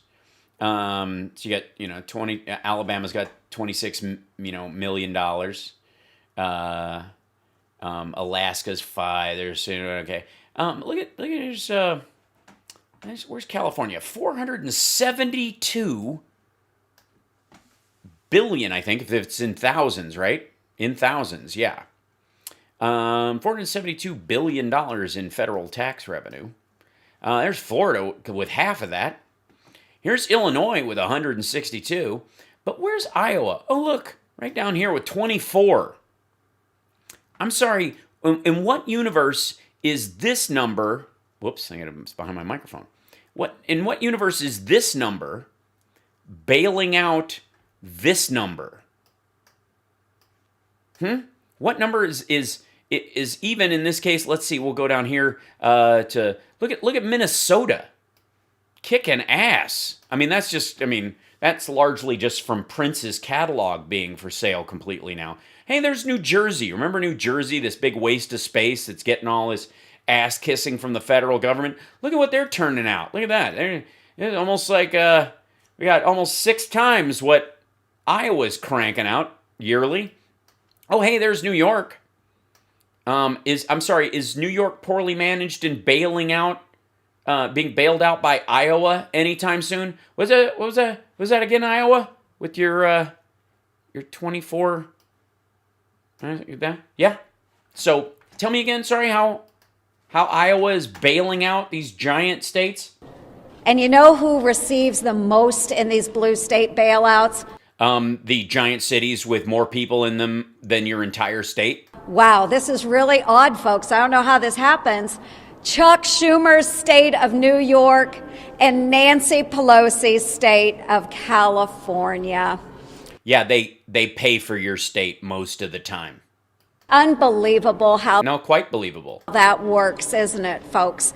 But what is atrocious about this is that... Is your complete inability to factor in math and you getting way out over your skis in that your tiny little state, which is smaller than even the city that rests in Nancy Pelosi's district. Shall we dive into San Francisco as well? Do you want to talk about how much money comes out into the federal coffers and pays for your Medicare expansion, your Medicaid expansion, and the transition or the transportation bills that go through your state? That we are punishing those states that manage their finances.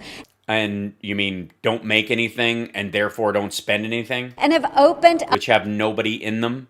Up their economies in a safe and responsible manner. Your cities have less than 150,000 people in them on average. Most of your cities have less than 60,000.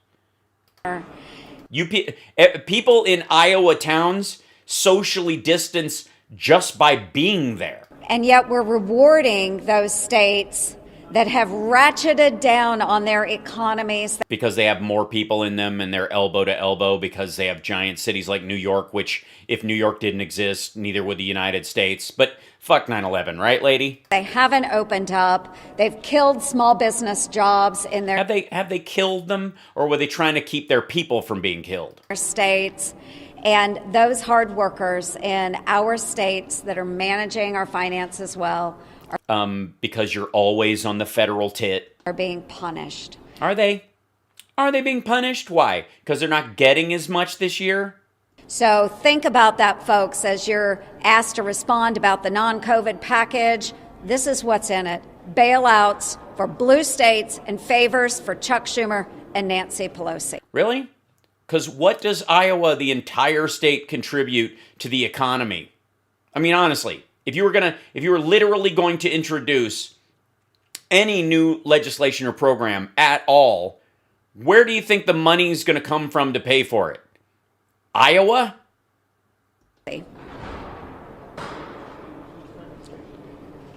Just to show you how bad this bill is. Please do. There's more money in this to bail out union. What state does Chuck Woolery represent? I forget. Pension funds. Than all the money combined for vaccine distribution and testing. Well, that's because it's a financial aid bill and not a testing and manufacturing. They're using the DPA for that. It's so bad that they don't need that to manufacture stuff. That's why he invoked the Defense Production Act. There's more money for transit projects than there is money to transport and distribute the vaccines. This is so far afield. Because it doesn't require as much as it did before, because they actually have a strategy. Very little. We're using the military to deliver it. The military, the payments, what we actually have in the budget for the military and the National Guard is actually where the money is coming from to distribute. It's not in that bill, nor would it be. But please continue to talk to your own voters like they're fucking dumb. Little to touch the pandemic. That's what we should be about. That's certainly this is about the ancillary economic impacts of it. And again, all these states you're bitching about carry your state all the time. What Tennesseans expect, and they do not expect. Why are both of Tennessee's... okay, now I got to look at this one. And I spent some time in Tennessee, folks. A decent amount of time, if I may. Let's see.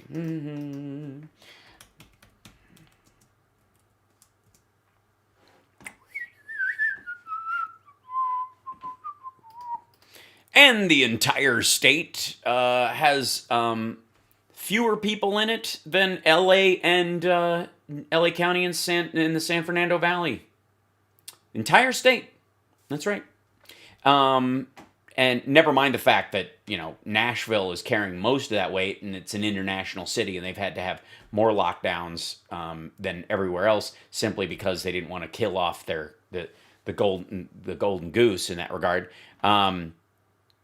So yeah, just about 2 million people more than Kentucky in Tennessee, and 4 million less than Georgia. Curious that.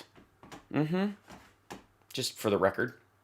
No, sorry about that. That's terrible. That's just wrong. To be bailing out mismanaged states, and that's exactly what this is aimed to do. No. I mean, Tennessee will get help, but it's not getting bailed out. It's a terribly mismanaged state. I've spent a lot of time there. I have a lot of family there. Tennessee is a fucking mess. And you guys couldn't give a shit about Eastern Tennessee any more than you give a crap about the people of Eastern Kentucky and the entire Appalachian Valley. So, yeah. Thank you. You're welcome. And by the way, who is going to make a love connection tonight? Well, this bill is not about coronavirus relief. No, it's about economic rescue. Is a wish list of liberal spending. Oh, well, all right. Well, then now you got my attention. Let's hear it. What's the wish list of liberal spending?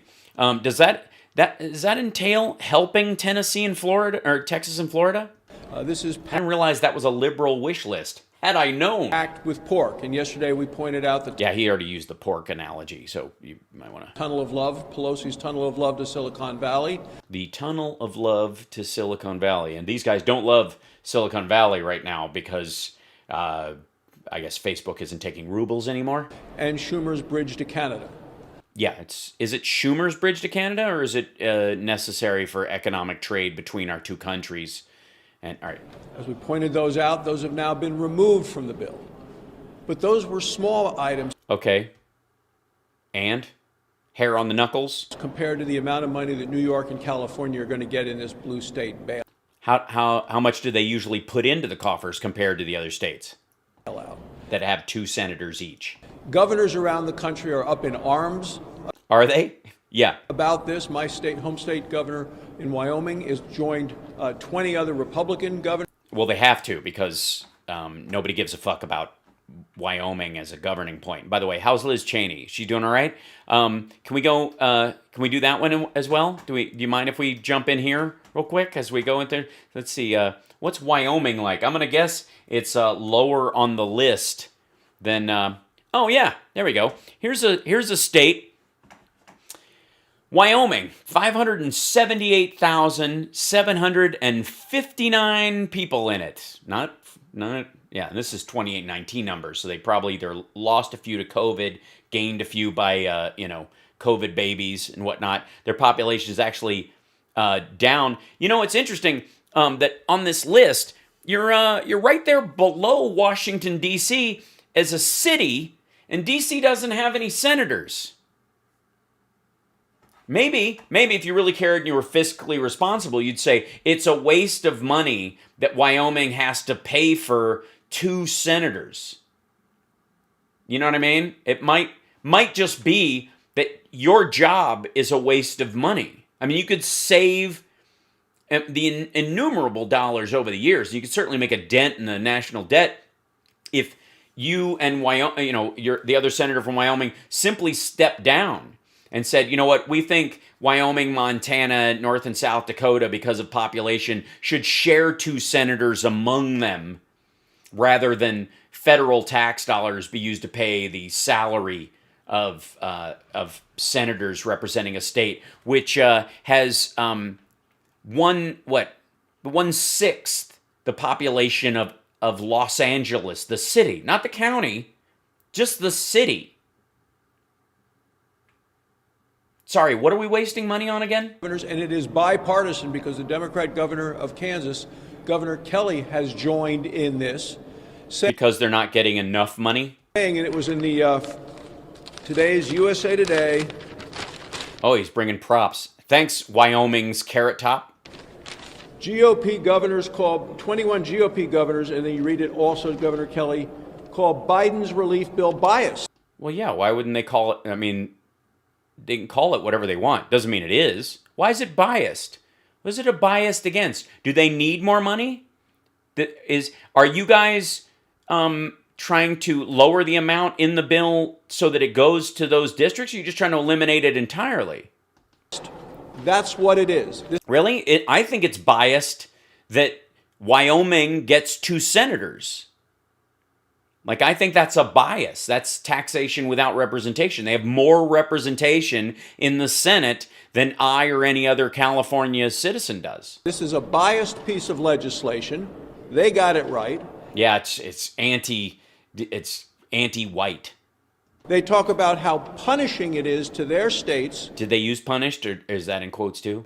Who didn't do a complete shutdown at the time of coronavirus. Asshole, everybody's socially distanced in your state because they live in cabins in the middle of nowhere fighting off bears. They made a decision to try to keep people working, keep people on the job, let people go about their lives instead of shutting down like New York and California did. Yeah, well, that's because you can socially distance just by living there. So if you're trying to do you have an entire state with 580,000 people in it. Distribution formula to help states who have been hurt most by the virus, you might say, how many people were sick there? How many people lost their lives there? How has the virus itself impacted the health of the people? Right.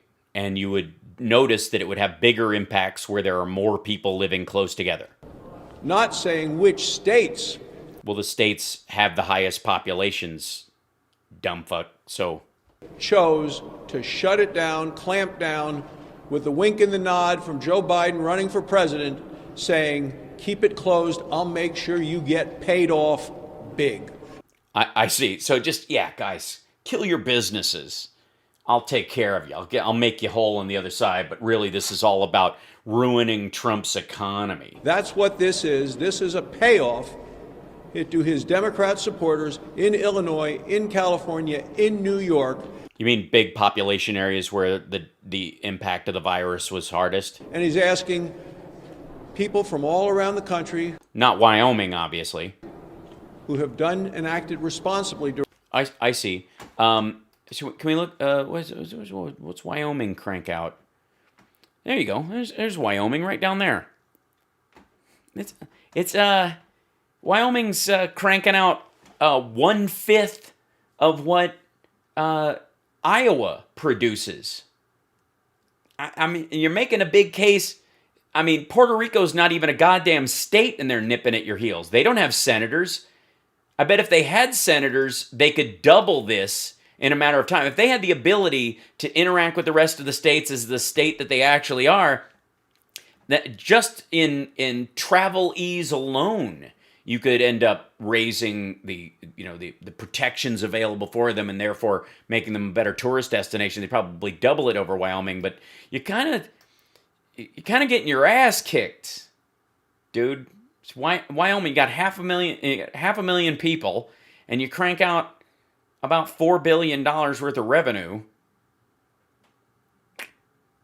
What you doing? How are we? I mean, when Iowa, which is pathetic, is kicking your ass. I mean, dude, Idaho doubles what Wyoming contributes to the economy.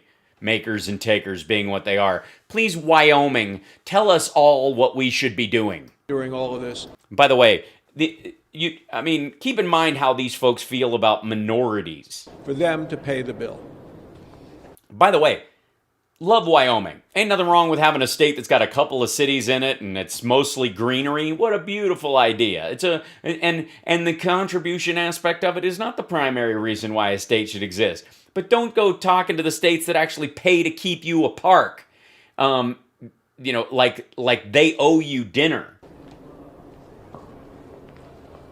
Well, special thanks to Senator Ernst and also all of the great work that Senator Scott's done on this. Yeah, it's amazing. They took the bait and they stripped out the stuff that was not supposed to be in there in the first place that'll end up in a transportation bill that we'll have to sign anyways. Issue, being as a governor and again, one of the people that truly is an expert in what we're talking about today. I get a lot of correspondence in the office. We all do. Do you? Do you read your correspondence? On a you have pen pals? Weekly and monthly basis. Sure, weekly, monthly. I let my staff sift through it to make sure it's not coded in something. And right at the top of that list is major concerns. Hi, major concern reporting for duty, sir. Regarding the COVID relief bill. Dude, speak up. Certainly that's a misnomer. There's very little in the bill that has anything to do with... See, it's an American Rescue Plan. They don't even call it the COVID relief bill. You're calling it that to try and create the false concept that anything that doesn't directly affect the disease is not helping it. Like, seriously, in hurricane relief, what part of it goes to stop future hurricanes? When we have again, this goes to when a flood happens in an area, how much of the money that goes to help people rebuild after a flood goes to the towels that they use to dry themselves after having been wet? Does it? It goes to clothes. It goes to building materials. It rebuilds roads. It rebuilds bridges. It rebuilds the industry that was wiped out. Sometimes entire small towns in Kansas get completely built from the ground up with federal dollars. What the fuck does that have to do with a tornado? It's not, obviously it's not improving the tornado weather prediction system. The economic damage from COVID or the health effects of COVID. No, it deals with both of those. He even said it. He was like, don't say the economic effects of COVID. Oh. So, but I got a letter here. What I'd like to do is, we've done such a great job about talking this. I know you have. You really have. I mean, take a break. Maybe sing a little song. That I would talk about some of the correspondence that I actually get from Arkansans. These aren't... Okay, people in Arkansas have sent you correspondence. And I'm sure you're not cherry picking stuff that reinforces your point. I'm sure this is a random sampling of Arkansas. Let's see. Who is about 5 billion higher than Iowa. So I guess we listened to you 5 billion% more. But please. Politicians, these aren't people that are up here telling the story. Mm-hmm. So you're not reading any of your hate mail, I'm guessing? Pamela from Yellville. Pamela, not Pamela from Yellville. Criminy. Are you going to show the pictures? Every time I get a letter from Pamela from Yellville, she always sends... I keep telling her not to, but it's really untoward. I'm not even sure it's her, you know what I mean? Because she doesn't show her whole face or whatever. But she's like, this is Bill. I'm like, yeah, sure. Pamela says this budget will further harm economic growth by using my tax dollars to fund irresponsible governors. To fund irresponsible governors. Oh, so she knows Arkansas will get money. Scott from Springdale. Oh, Scott. Jesus. Scott, here he goes again. Arkansans do not want to see our tax dollars funneled to these poorly managed states. No, you don't, definitely not. They're not going to be because you don't make enough to funnel anything. In cities. Paul from Van Buren. Paul from Van Buren. We do not need a bailout for poorly run cities or monies to fund anything not directly related to COVID relief. I see. So I'm seeing a theme here in the letters that you picked and had your staff highlight. Do you have any of the fuck you letters that you got? Because I'm sure there's some in there. I mean, you're a politician, you're a senator. There's got to be some in there. $1.9 trillion is way too big, I think. Yeah, Arkansas is not paying any of that. That really sums it up. Yeah, California and California, Texas, Florida, and New York are going to basically, and to some degree Illinois, are going to basically pick up the tab for the entire country. So they understand this isn't about COVID spending. This is about opportunistic spending. And the other thing that I'm greatly saddened about is... These guys, Arkansas and Kansas, there's this big touch your heart thing while you're saying stuff that makes it more real. Is that we talk a lot about unity, we talk a lot about bipartisanship. Do you? No Republicans, and I say this as the ranking member on the Ag Committee, no Republican has anything at all to do with bringing this bill forward. Yeah, that's because you refuse to, not because there aren't good things in it that you actually support, because there are. Thank you. Apparently a couple of you are pissed because you're not getting enough money. Well, this has been an emotional year. Yeah, especially for the people that froze to death in your state, fucko. For all of us. Oh, yeah, right, because Trump lost 4 times. Are you purple, or is it just me? We've gone through something none of us have ever experienced before, a pandemic. Uh-huh. People have died. People have... Yeah, and Texas is making sure that more of them do. Gotten grievously ill. What? When did that happen? Many of them have recovered, but a lot of them haven't. Many more have been anxious as a result of losing their job or their livelihood, their way of life. Right, but they also don't want to die because just because you didn't get it and die from it or survive it doesn't mean you're removed from. There's not those who deal with COVID and those who don't and just had their business shut down because it exists like a boogeyman. Been separated from their friends. I mean white people. Basically, all right, listen here. This is not a white problem, okay? This is AIDS all over again. That was a gay problem. Straight people should have been able to just raw dog it left and right. Same thing here. Friends and families for a year or more. I know some haven't seen their parents or grandparents for a year because of fear of spreading the virus. Right. That's sad but wise. That's why Congress has responded so dramatically over 5 different pieces of legislation over the last year, and it's all been on a bipartisan basis. Yeah, but that's because the Democrats drafted it and raised the number, and your president was in office, and he was telling you it had to be higher and higher and higher. Now that somebody else is in office, all of a sudden you want to pretend it's not a problem. We spent roughly $4 trillion trying to deal with combating the virus, coming up with new treatments, and ultimately a vaccine, which is... None of that money went to coming up with treatments and vaccines. The remdesivir was discovered in its efficacy by the South Koreans. It's something that's existed for a long time.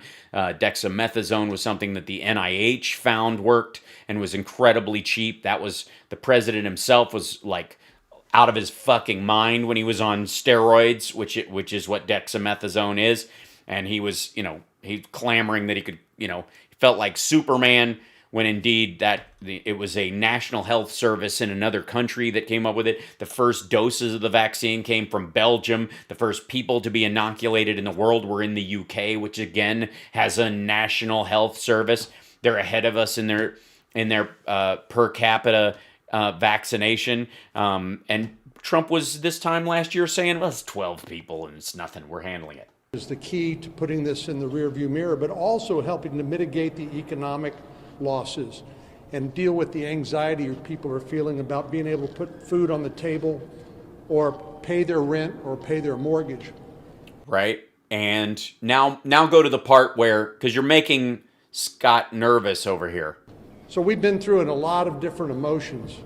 Have we? It's an emotional time. This is an emotional bill, guys. We're not doing this because we need to do it. This is just because the left is very emotional, okay?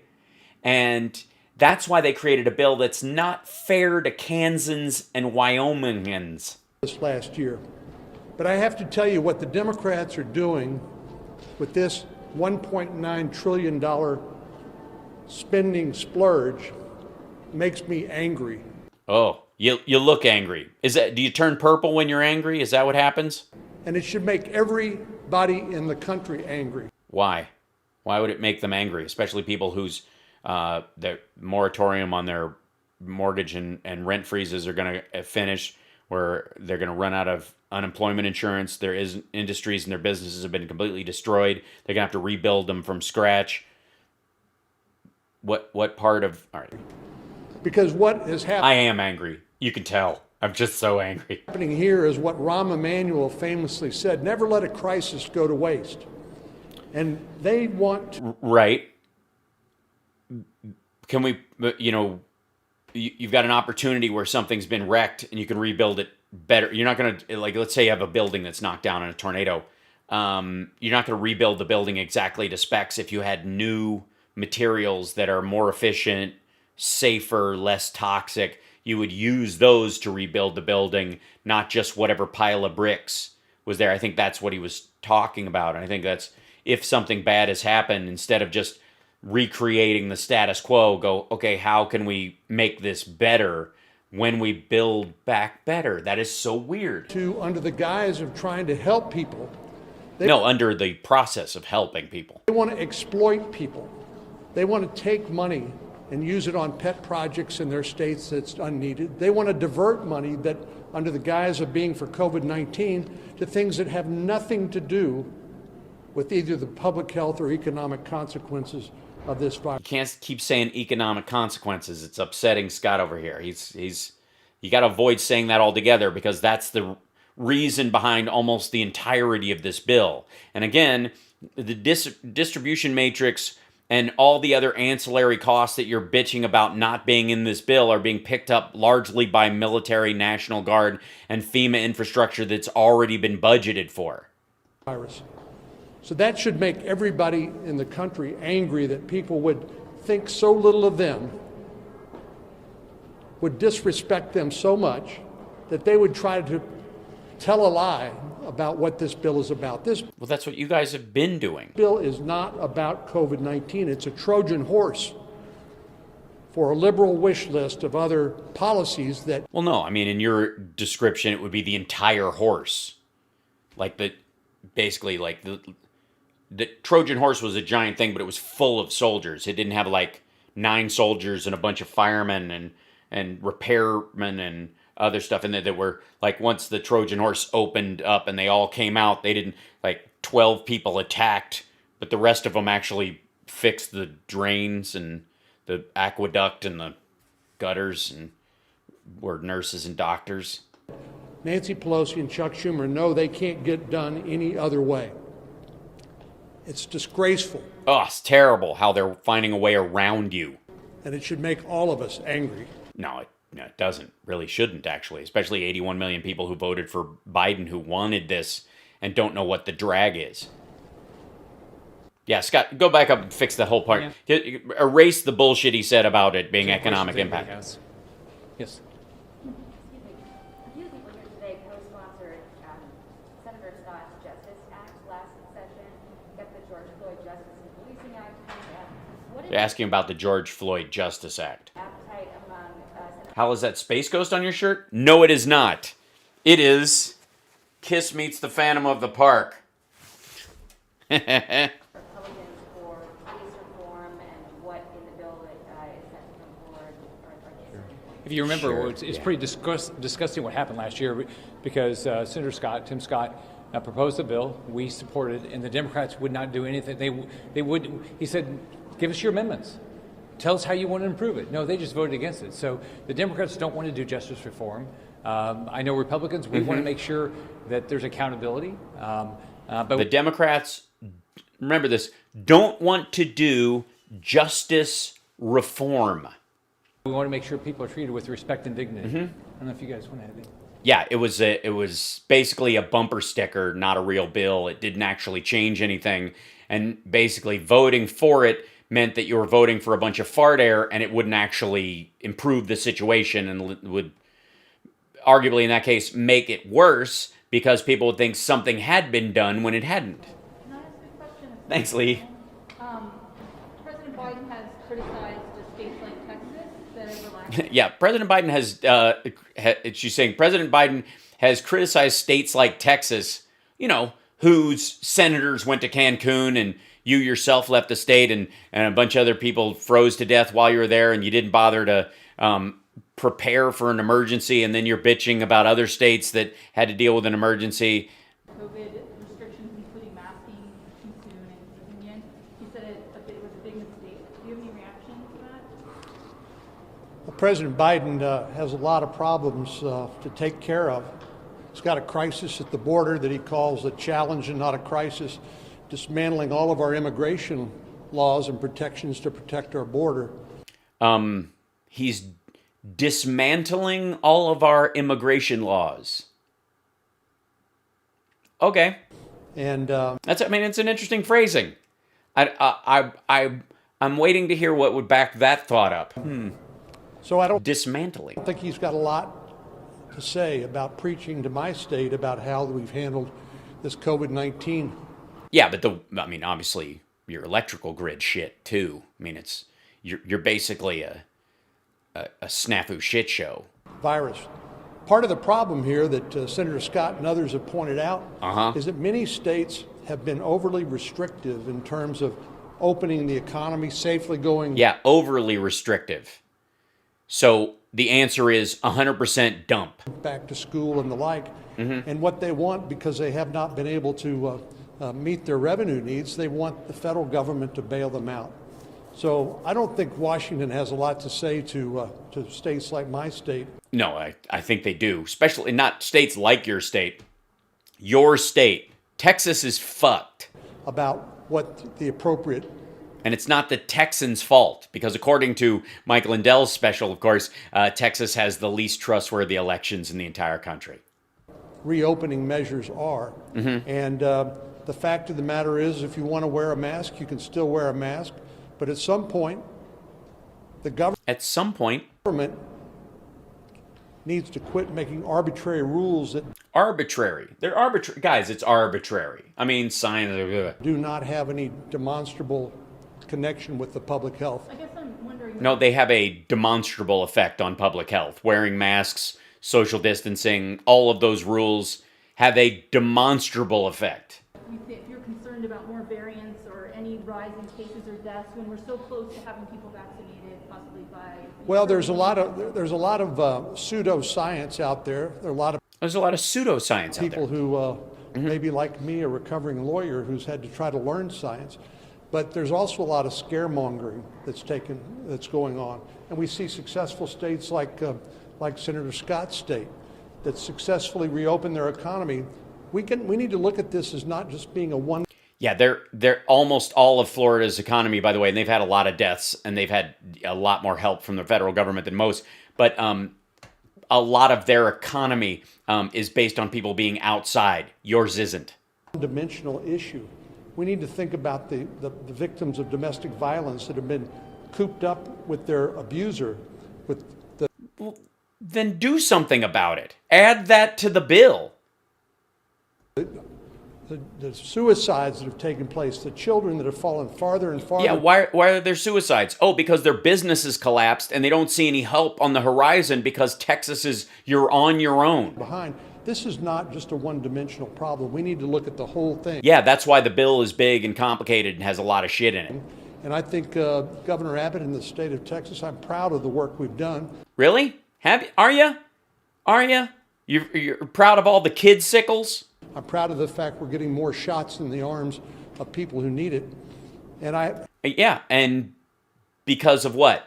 Oh, because of the Biden plan. I have to tell you, rather than spending roughly 1% of this $1.9 trillion on vaccines, we ought to be all about getting shots in arms of as many people as fast as we can. They are, but this bill isn't about that. If everybody's vaccinated and they go back to work, but there's no job to go back to, see the problem? It's going to be the key to defeating the virus. And why should the giant corporations be saved from this? Because they've seen a rise in their bottom line, because they can shift shit around when one of their Taco Bells is doing worse than another, whereas mom and pop shops all over the place just get gutted. I don't fuck them, right? It's big corpse. We'll take one more question on the bill.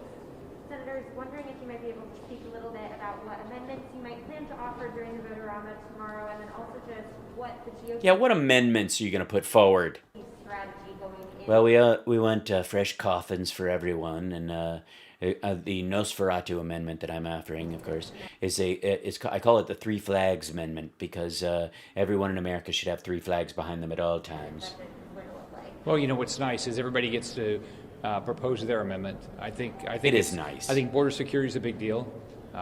If you look at what we ought to be focused on right now, we ought to be focused on opening our schools. Yeah, that's the Biden administration is. There's money in there for PPE and funds to make sure that schools can open safely, because the staff and everyone, while kids don't transmit it as much, the staff and everybody working there, delivery companies, people to drop off the food, people who work in there, the custodial staff, security, everybody else, those are all grown-ups that interact with the rest of the community and become vector points that might wipe out the entire population of teachers at a school. And ought to be focused on security, especially in places like Kansas and Arkansas and Wyoming. In our borders, we shouldn't be appeasing dictators around the world. We shouldn't be allowing men to compete in women's sports. We shouldn't be paying for abortions with U.S. tax dollars overseas. We don't. In foreign countries. We don't. We ought to focus on the things that are important to families. Number one, they want to get a job. Number two, they want their kids to get a good education. Number three, they want to be in a safe community. And if you look at this... That's the order that they come in? Safety third? All right. Something I could shoot for. So-called COVID bill that Democrats have, it has nothing to do any of those things. They're doing just the opposite. They won't open our schools. They're hurting our... No, there's money in that bill to open schools specifically. That's what it is. Economy, like with the Keystone... No, they want to open the economy. What does the Keystone Pipeline have to do with the fucking economy? It's Canadian shale oil. Pipeline, that's what people care about. And I know. Yeah, people care. People in Florida, especially the voters of Florida, care about the Keystone Pipeline. You know why they care about it? Because it sounds good and it sounds like oil and sounds like money, but it doesn't go through their aquifers. They don't get their water from the area that it's going to pollute. That's what I'm going to talk about in my amendments on the floor. You're going to talk about the Keystone Pipeline? Yes. Thanks. Jesus. Yikes. By the Well, way, Annabelle and I got away for a couple of days. Look at this. Hold on. Wait, pause. What was that? By the way, man, we're already over time. Like I never, that was the thing. Like I'm always running out of time now more than I'm running out of stuff. Criminy. Yeah, I know, appeasing dictators. Kim Jong-un's, we fell in love. We wrote letters to each other. Yeah.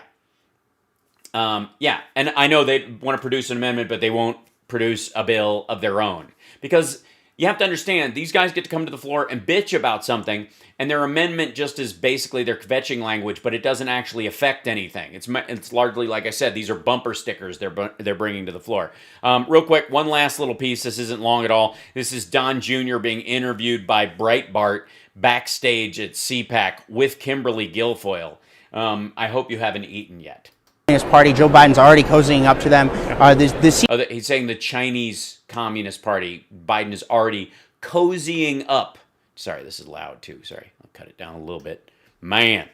WCPT has been trying to make Beijing the center of the world. They've been trying to take. Yeah, totally. Yeah, they have been trying to make it the center of the world. I don't know if you know this, but China, they call themselves Zhongguo, which means center of centerland, center of everything. Center, they think they're the center of everything. We all know, of course, that the Winter White House in Mar-a-Lago is the center of all things. Take over the world for a long time. Hollywood editor Jerome, who's around here, would kill me if I didn't ask you guys about this. They are building influence operations in our colleges, in our entertainment industry, in our universities, in our state and local governments. Pop culture and sports. Yeah, pop culture, sports. Like, I don't know if you've heard of this guy, Bruce Lee. And everything. Yeah, the Chinese are coming over there. They're sending their men to dress up as women and compete in sports. What are your guys' thoughts on that? How do we fight back against this, especially when you have a Biden administration that's... Wow, our vision of Don Jr. is blurry and shaky as his own view in a mirror. So cozying up to them. They're already undoing all your dad's orders on them. The Biden administration is cozying up to China because that $1 billion to Hunter didn't come for free. Yeah, it didn't actually go to Hunter. That company got it 4 years before he even joined. I mean, they're getting an incredible return on investment. We are just... And you're just jealous? Rolling over. We are bending over for the Chinese. Are we? Was there a big jump forward in Chinese trade? Oh, wait. No. I know what he's talking about. China just bought, all of our stores of corn, soybeans, and beef. Oh, wait, shit. That happened last year. Right. The NBA likes... The NBA, right. Yao Ming, obviously. The Chinese money. Hollywood really loves that Chinese money. You can't... Hollywood really loves that Chinese money. Say anything negative about China. The Confucius Institutes at our universities, the professors that are on the dole from the Chinese government. He likes dole. He thinks that makes it sound like he likes the British phrase for on the dole, like they're being paid. All right. Giving American research over there for a couple of quick bucks. I mean, a couple of quick bucks? That's the dole has got to be more than that. They are doing everything possible, and the Biden administration is literally just allowing it to happen. And frankly, the Biden administration is just literally allowing what to happen? The Confucius Institute to exist? Did that just happen in the last 2 weeks? Has Hollywood just started taking Chinese money in the last couple of weeks? What are you talking about? Almost encouraging at this point. They're almost encouraging at this point? You have to wonder. I mean, if there was any doubt... I do. I have to wonder what the fuck you're talking about. That $1 billion to Hunter in the investment fund was actually going to get them some returns. All you have to look at is at the first 30 days to realize they're winning. Yeah, look at the first 30 days. China's winning. China's way ahead. In the first 30 days, Biden has done nothing but give China everything they want. For nothing, right? Really, I mean, it's very transparent. It's very transactional. It's very transparent. It's transactional. It's very transvestite. It's sexism. It's pay for play. We set up. It's sexy. It's pay for play. I'm sorry, I'm frightened.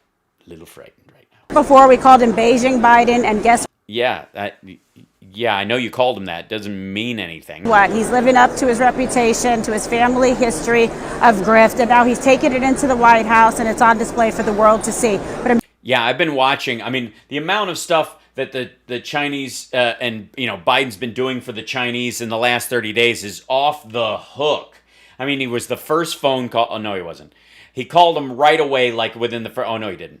It was in the first 2 weeks. He called him. No, he didn't.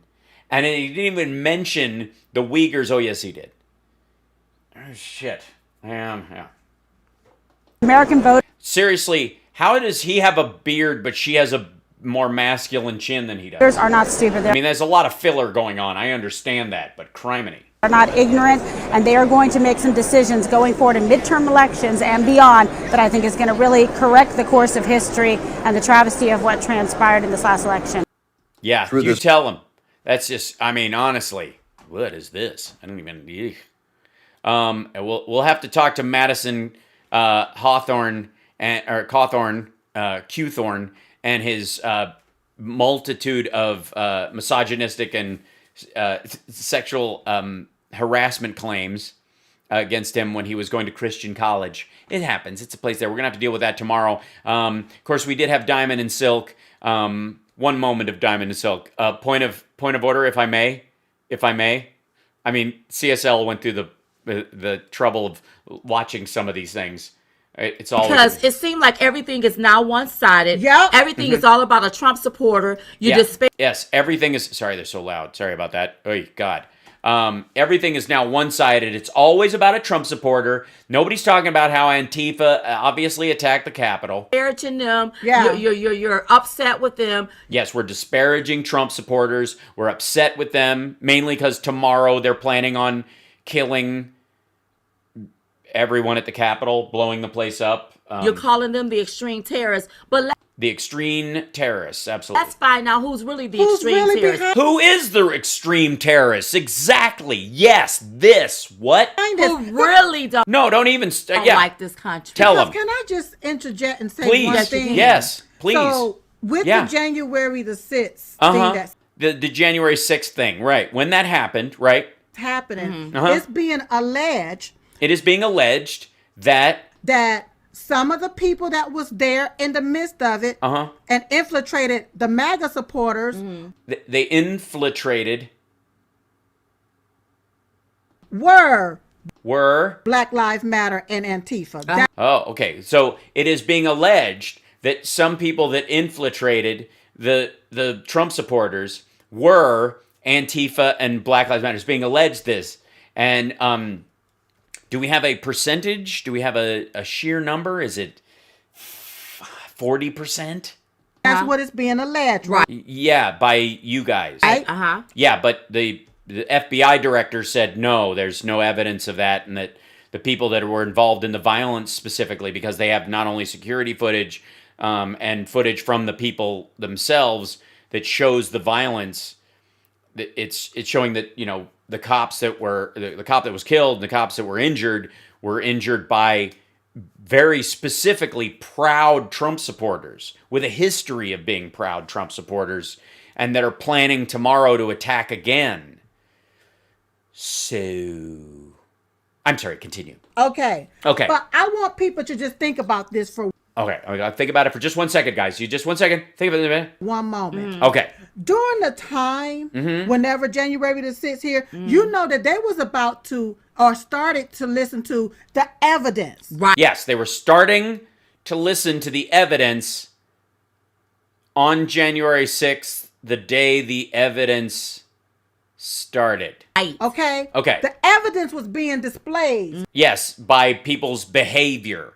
Right. So the MAGA people who were storming the Capitol and beating a cop with a Blue Lives Matter flag, that was a display of evidence. Okay, I'm with you. And disclosed there on the floor of Congress, right? Oh, you mean the evidence about what you think was voter fraud and stuff, which they didn't actually allege. They didn't bring up. They just said we need to have a review, but they didn't actually bring any. Okay. So why would MAGA want to go in and disturb and stop the evidence from being displayed? Because I know this one. Do you mind, Silk, if I may? The reason they wanted to do that is A, because they're fucking dumb, and B, because they knew Mike Pence wasn't going to stop the certification and that there was no legal basis to do so, and that it was basically just going to be a jerk around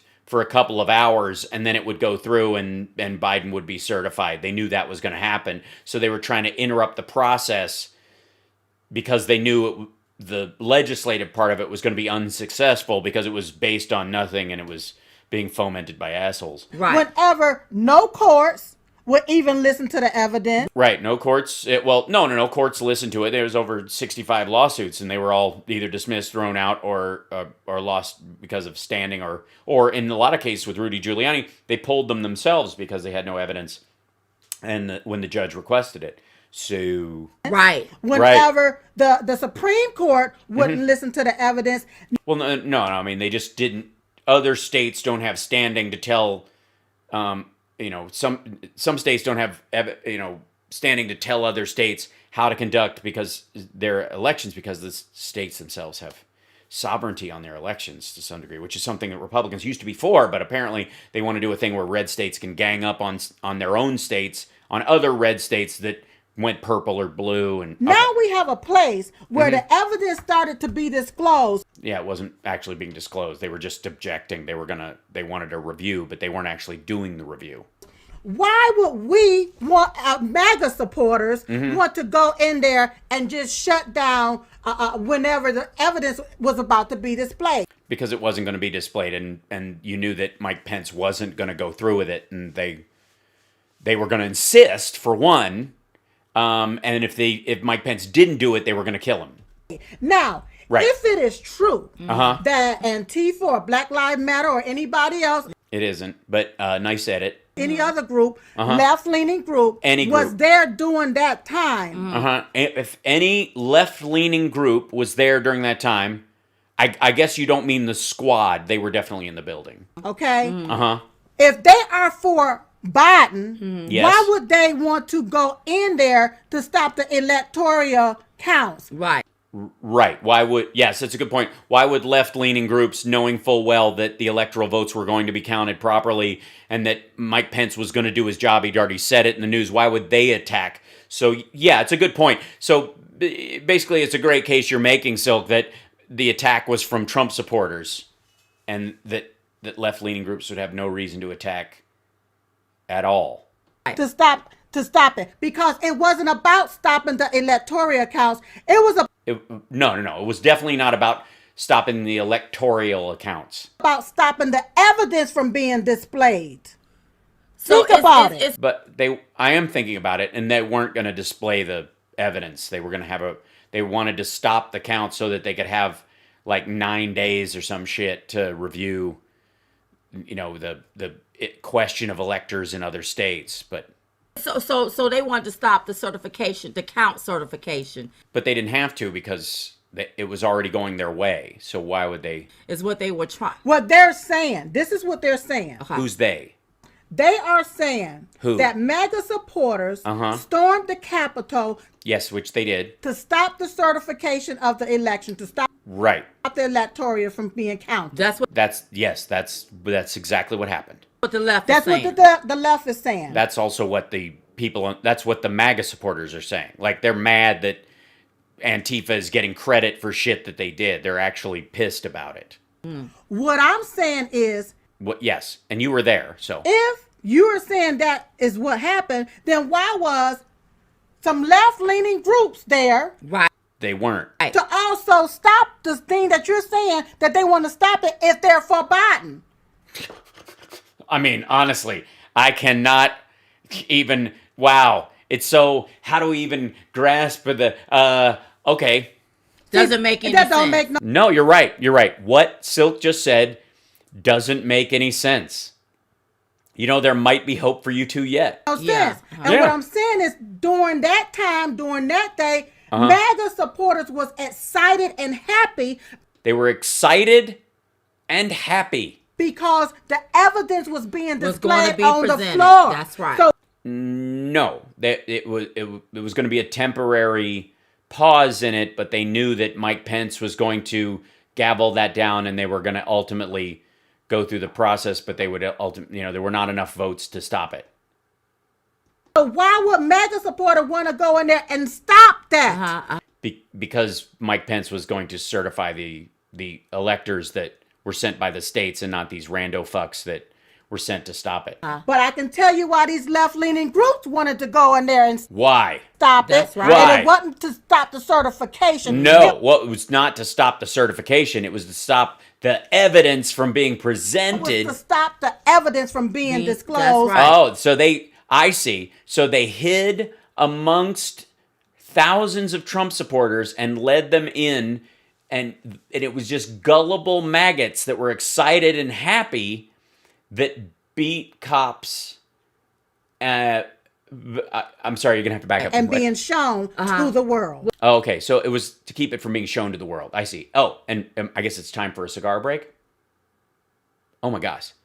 Go to chat and hear the full podcast. But what if I want to hear the whole podcast? Like, is this... That's the whole... Good God.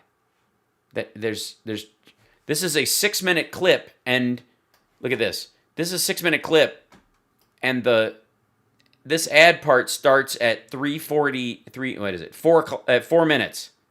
There's 2.5 minutes of this graphic on this shit. I thought this was way longer. You got to go to their chat dis chat these nuts and .com to see their whole chat thing.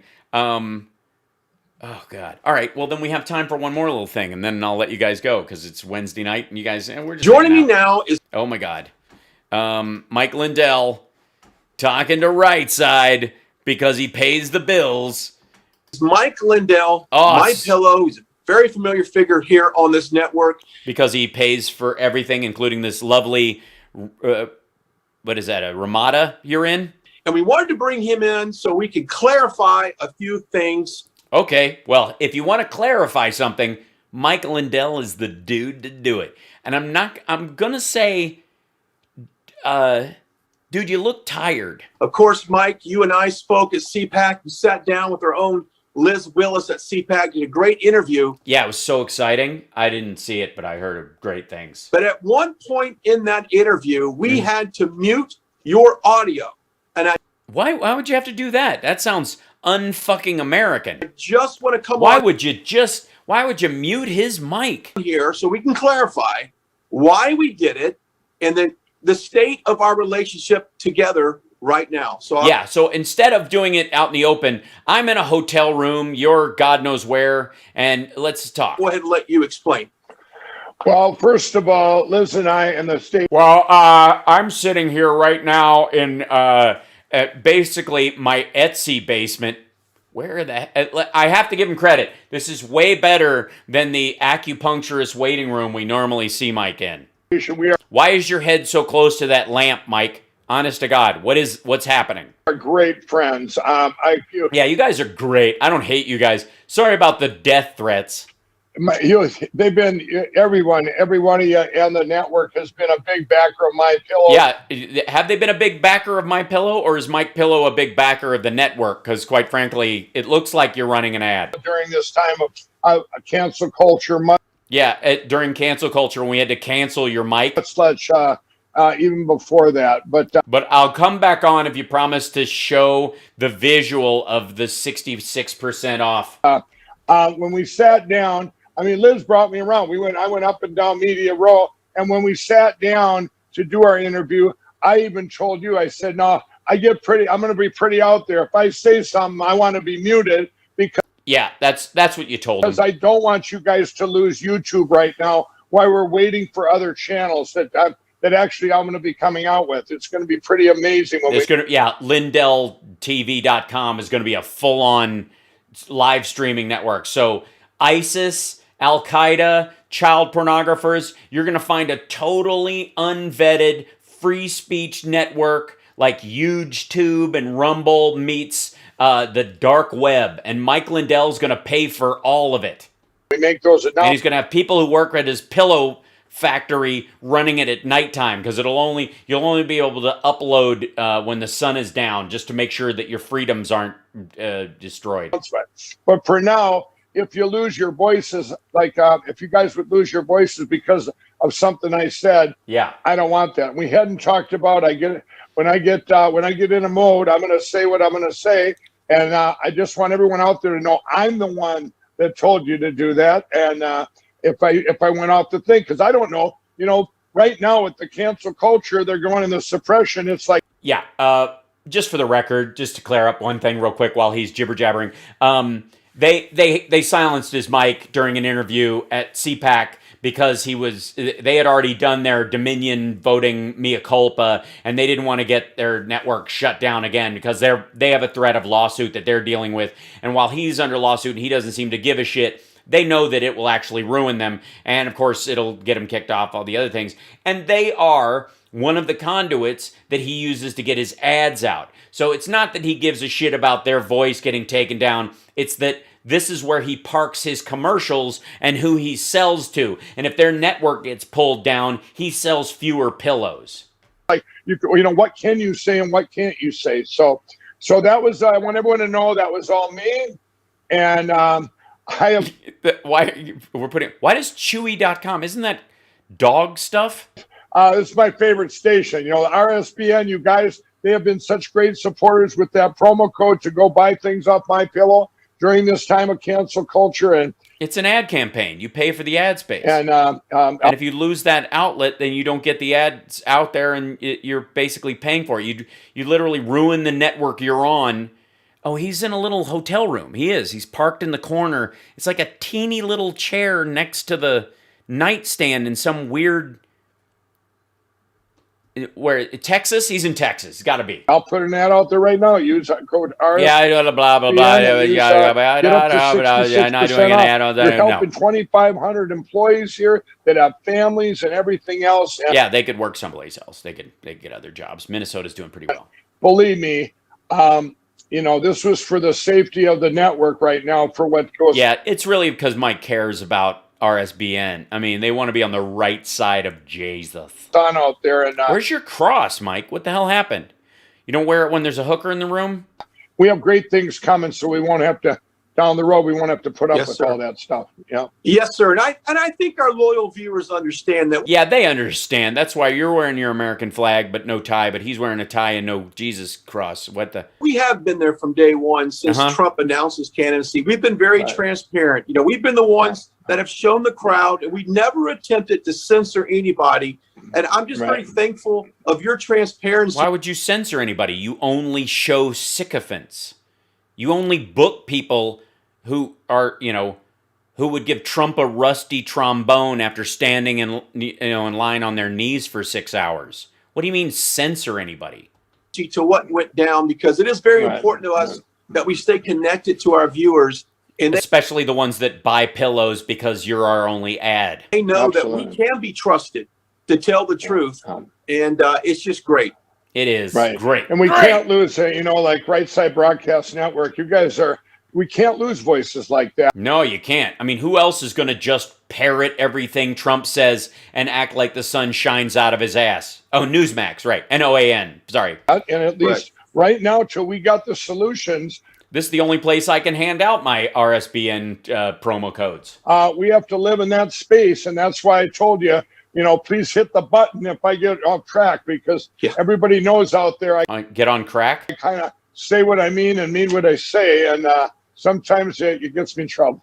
Well, people like that about you, and that's what... Yeah, they like that you're willing to lie and bloviate and make shit up. What they like about President Trump. He's going to speak the truth, so...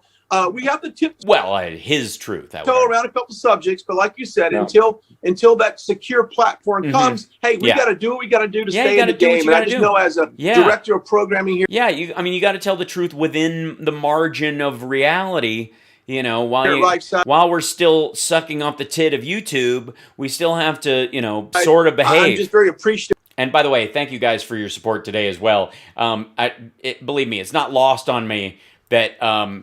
They don't have, if you'll notice, they don't replay the live chat for these kind of things because of the amount of awful that is in their chat room these days, like the anti-Semitism and all that stuff, which is stacked right in with the amount of money that people are throwing at them left and right. So I want to thank you guys for all the Venmo support, and I want to thank you guys for the super chats. And that reminds me, because Benny Loco just did one, to give a thumbs up. Don't forget, Sultan, to give us a thumbs up, a like, subscribe. We've actually, we are currently, just so you guys know, for today alone, we have, we're at 3,528 followers and 694 subscribers on Twitch. Thank you guys. 715 sub points, which is really lovely. We cracked 100,000 views for the first time on Twitch. Twitch.tv/HalSparks. Please watch from there if you can. And if you're there, feel free to, use the emotes and do all the hype train stuff. We have a bunch of emotes that I've added. I'm putting some in right now so you guys can see them in there. We have some Motang Clan ones and all that. You'll see a bunch of them in there, which is pretty fun. I'm going to make a Motang Clan t-shirt as well, because I think that's well overdue, Yeah, the emotes are really fun on Twitch. That's one of the best ways to be there. In terms of Facebook, like I said, we're now... let's see, what are we? We have 163 on YouTube.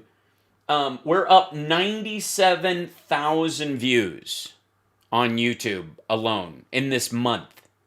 So thank you guys for just the eyeballs of that. Is fantastic. We've got 467 new subscribers, though, to go with all those, which has to do with a lot of the views and people who are watching regularly. So don't forget to give a thumbs up, a like, share the show, subscribe. You don't have to hit the notification bell because you don't need that when I'm posting videos. You know when I'm on. Don't worry about that part of it. I mean, everybody pushes that, but I don't think it's necessary. But we're up 58,000 watch hours on YouTube just in the last month. And I want to look at one more thing that was in here like right now we're doing, there's 526 people just in the chat room on Facebook. That's just chatters. That's not even the people watching. That's just the people who are in the chat amongst itself. It's extraordinary, and I thank you guys, and thanks for supporting with the stars and all that in there. I guess I'm inspired slightly by how good Rachel's numbers were, and she was talking about that. And I want to thank Tracy for being our #1 stars giver on there, Tracy Crowell, 2 weeks in a row. So thanks a bunch, you guys, for your support and being here and watching the show in that regard. And I don't even have the numbers at this point on Twitter, because it is transitioning in the next couple of weeks to what will be Twitter Live. So I have no doubt that people will start watching Twitter Live instead of Periscope, or watching it via that outlet. Is pretty extraordinary. So it's kind of cool to be able to bring that in with you guys, and give that as another outlet. Meanwhile, these guys are clamoring because they're afraid of getting shut down, and they have to run to the new RAM is holding in there. It did have a moment yesterday after the stream when I got a spinning beach ball of death, and it stayed there. So fingers crossed. And we need 300 more patrons to hit our goal of 1,000. So 336, something along those lines. So. Yeah, and you can do that annually. You don't have to do that every month. You can be an annual patron as well. That makes it easier for some people at whatever level you want, and that's really cool. And live shows are going to start up again, and a lot of the benefits of being a patron come from the live shows, because when I come to your neighborhood, come to your town, you get to come to my shows and bring a guest for free. It pays for itself most of the time with just one show. So, and it's my pleasure, because it's nice to hang out with you guys afterwards. And of course, the meet and greets I do at my live shows are always free, and are going to be, I have no doubt, because of us all being cooped up all this time, are going to be longer and more drawn out after shows than ever before. So anyways, let's finish up with these guys and their panic attack. You're willing to come on and clarify that, because I'm not going to lie to you. We've gotten hundreds of emails saying they're going to cut funding to Right Side. Yeah, people were going to stop watching because you cut Mike Lindell's microphone. Podcasting. And despite all the wonderful things that we... Can you be a Patreon, or do you have to be a patron? They're the same thing. We do. I hate to see people do that. It makes me sad to think that people are that dumb, that you've cultivated an audience that's that idiotic that they don't recognize that you deal with a reality that Mike Pillow doesn't, and that while he doesn't give a shit about a $1.3 billion lawsuit that will ruin the lives of all of his employees, you guys do, but that makes you guys the bad guy. And basically he's one of only 2 products you sell on your network, which is his pillows and your network. For one, would even lump us into some kind of fake news category. Yeah, you are, because you're fake news. You are fake news. It's terrible. It's terrible what's happened to Right Side. They became fake news so quickly. That's not where our heart is at. They all know where our heart lies. No, it's not your heart we're worried about. It's your wallet that they. Mike. Yeah, and I like I say, this was me that said something to do that, and because I don't know current footprints, because I'm not on YouTube. I don't care what happens to you guys. I'm just talking out of my ass. I'm not on these other channels right now, because obviously they've took me off anything I say. And so just to be safe, after tomorrow, it'll be less concerning. And by the way, tomorrow, as you guys know, on Thursdays, I start a little bit later. I might, we might have to do a check-in earlier in the day to see if any shit is going down because it's March 4th. More than likely, we will be doing the regular stream tomorrow, but be on the lookout that I might pop on earlier than usual just for a little bit before my family FaceTime that I have. And but the regular show tomorrow will be celebrating the absolute failure of the March 4th attack on the Capitol that they've been planning. Oh, Templeton, thank you so much. Reminding everybody to smash the like, give us a thumbs up. And hi, how are you? Hi. Hello. Yeah, it is chilly down here. It's warm in here. No, upstairs. Oh, okay. We just ate. And then... I see. Cool. I'm almost done. I'm wrapping up. A lot of sushi left. If you Okay, cool. Thanks, babe. Love you. I don't know how much appetite I'll have after watching Mike Pillow. Dinner's already here, so I've been called to dinner. Disclaimer to you, instead of, if I say something wrong, and take it down, because there's great things coming, and I will tell on Right Side Broadcast Network, we are going to be announcing. I'm going to come here first to announce when that new platform is here. And we're going to have a big announcement that's coming very exciting. I can't wait to be able to post my show on this brand new, unlimited, free speech, non-traditional YouTube-like service that allows people like me to freely put their stuff. Very soon. Do I dare put this show on Rumble and the streaming availability of those sites just to... Man, I hope he comes out with a site like YouTube that allows you to stream. Oh, I'm going to post this show on there like crazy. And then we won't have to worry about this stuff anymore. But I would be sick. You won't have to worry about it, Mike. I'll be there.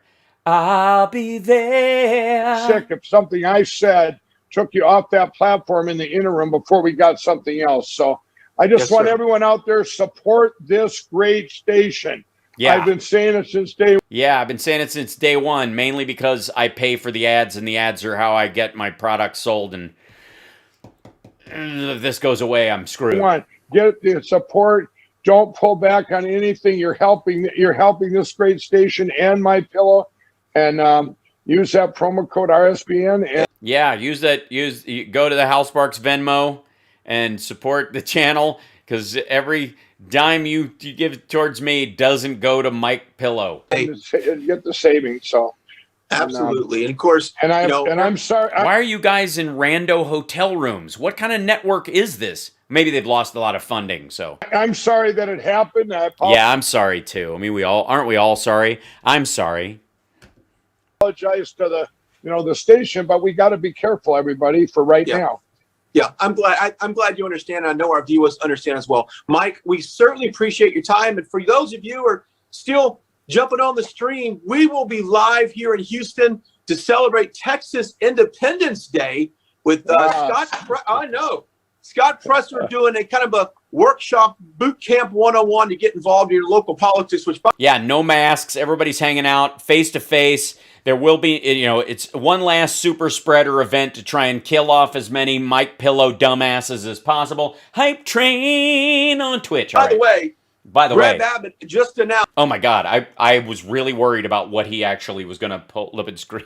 Jesus Christ. I honestly thought it was a condom or something. I'm like, what are you holding up? We no longer effectively on Wednesday have to wear these masks, and all businesses are allowed to open up at 100%. Hallelujah here in the state of Texas. Yeah, but that's not good. You don't have to, but you also don't have to follow him into the valley of death. Wow, that is awesome, everybody. God bless America. Yes, sir. But God bless you, Mike. We appreciate your time today. Thank you very much. Thanks for having me. Oh. Thank you. Yep. All right. Okay. Wow. Wow. Hold on. I have to bring up this. Like, I literally have a now. Wow. I mean, just. Wow. Wow. We definitely have plenty of special stuff. To everybody, I'm going to sign off now and go eat. To everybody else who might be in the state of Texas or around the state of Texas, please, for God's sake, keep wearing your mask and washing your hands and behaving like there's a real threat out there rather than kill your fellow Americans because it's Texas and who gives a shit.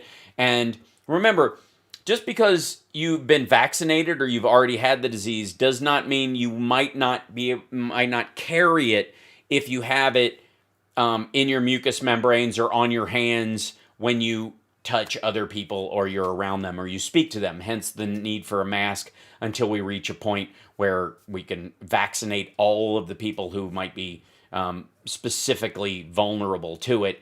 But that's only if you give a shit about America and your fellow Americans. So if you're not strong enough to wear a mask outdoors when you're going to the store or something for a little while longer, do you even really America, bro?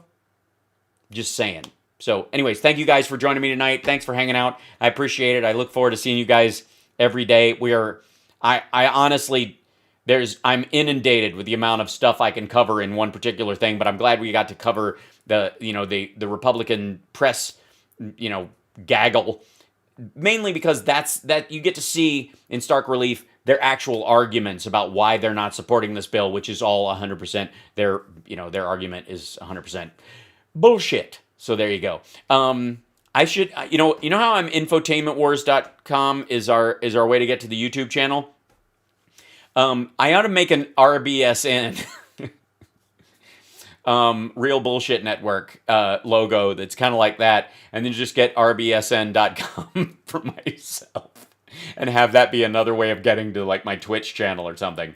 We'll figure it out, because that's just so right for that kind of. All right. Anyways, Giuliani has a new video. All right, we'll handle it tomorrow, especially after the 4th doesn't happen. We'll celebrate tomorrow's absolute militia failure when Biden is still president on Friday.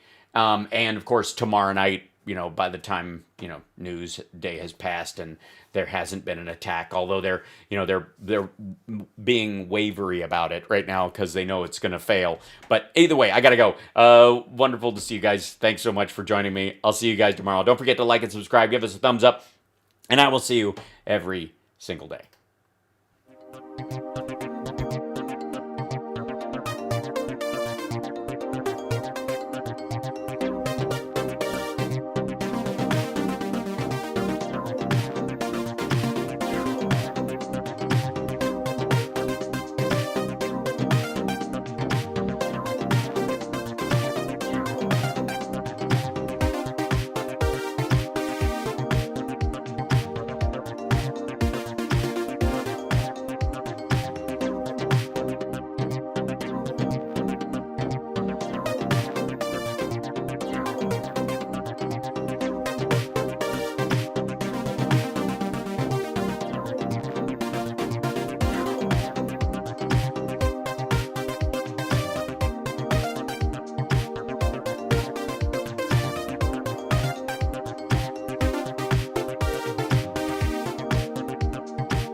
Wow.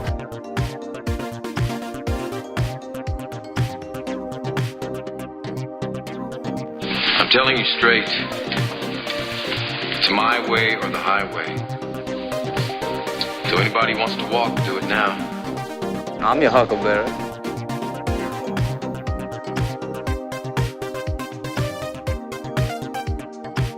I'm your huckleberry. I'm rich and I'm dead sexy. Like the guy said, you're gonna eat lightning and you're gonna crack thunder. I'm a lead farmer, motherfucker. I'm dead sexy. Wow. Wow.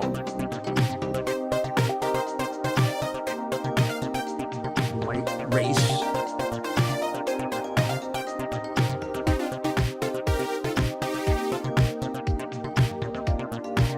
Listen, I'm not here to blow wind up your wazoo.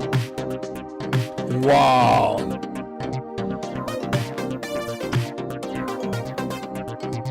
Captain's log. We're honored to have with us today our amazing Vice President Mike Pence and his wonderful wife Karen. Michigan gave us Motan. Person, woman, man. Yosemites, Yosemites. We're going to be appointing very pro-crime judges. Nice. Nice. Not thrilling. Nice.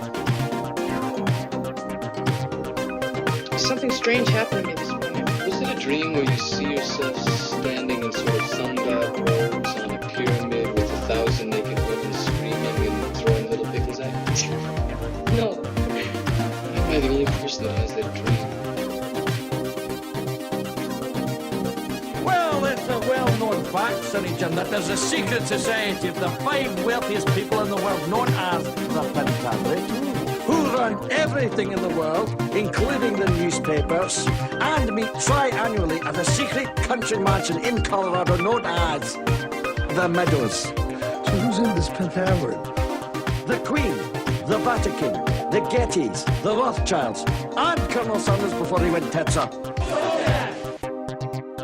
Sportos, motorheads, geeks, sluts, bloods, wastoids, dweebies, dickheads. They all adore him. They think he's a righteous dude.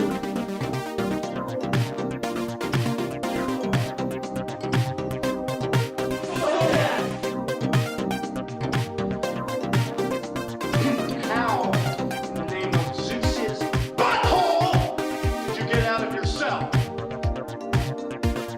They're not allowed to be offensive, unfortunately. Butthole! People coming over with bags of soup, big bags of soup. Michigan gave us Motan. Michigan gave us Motan.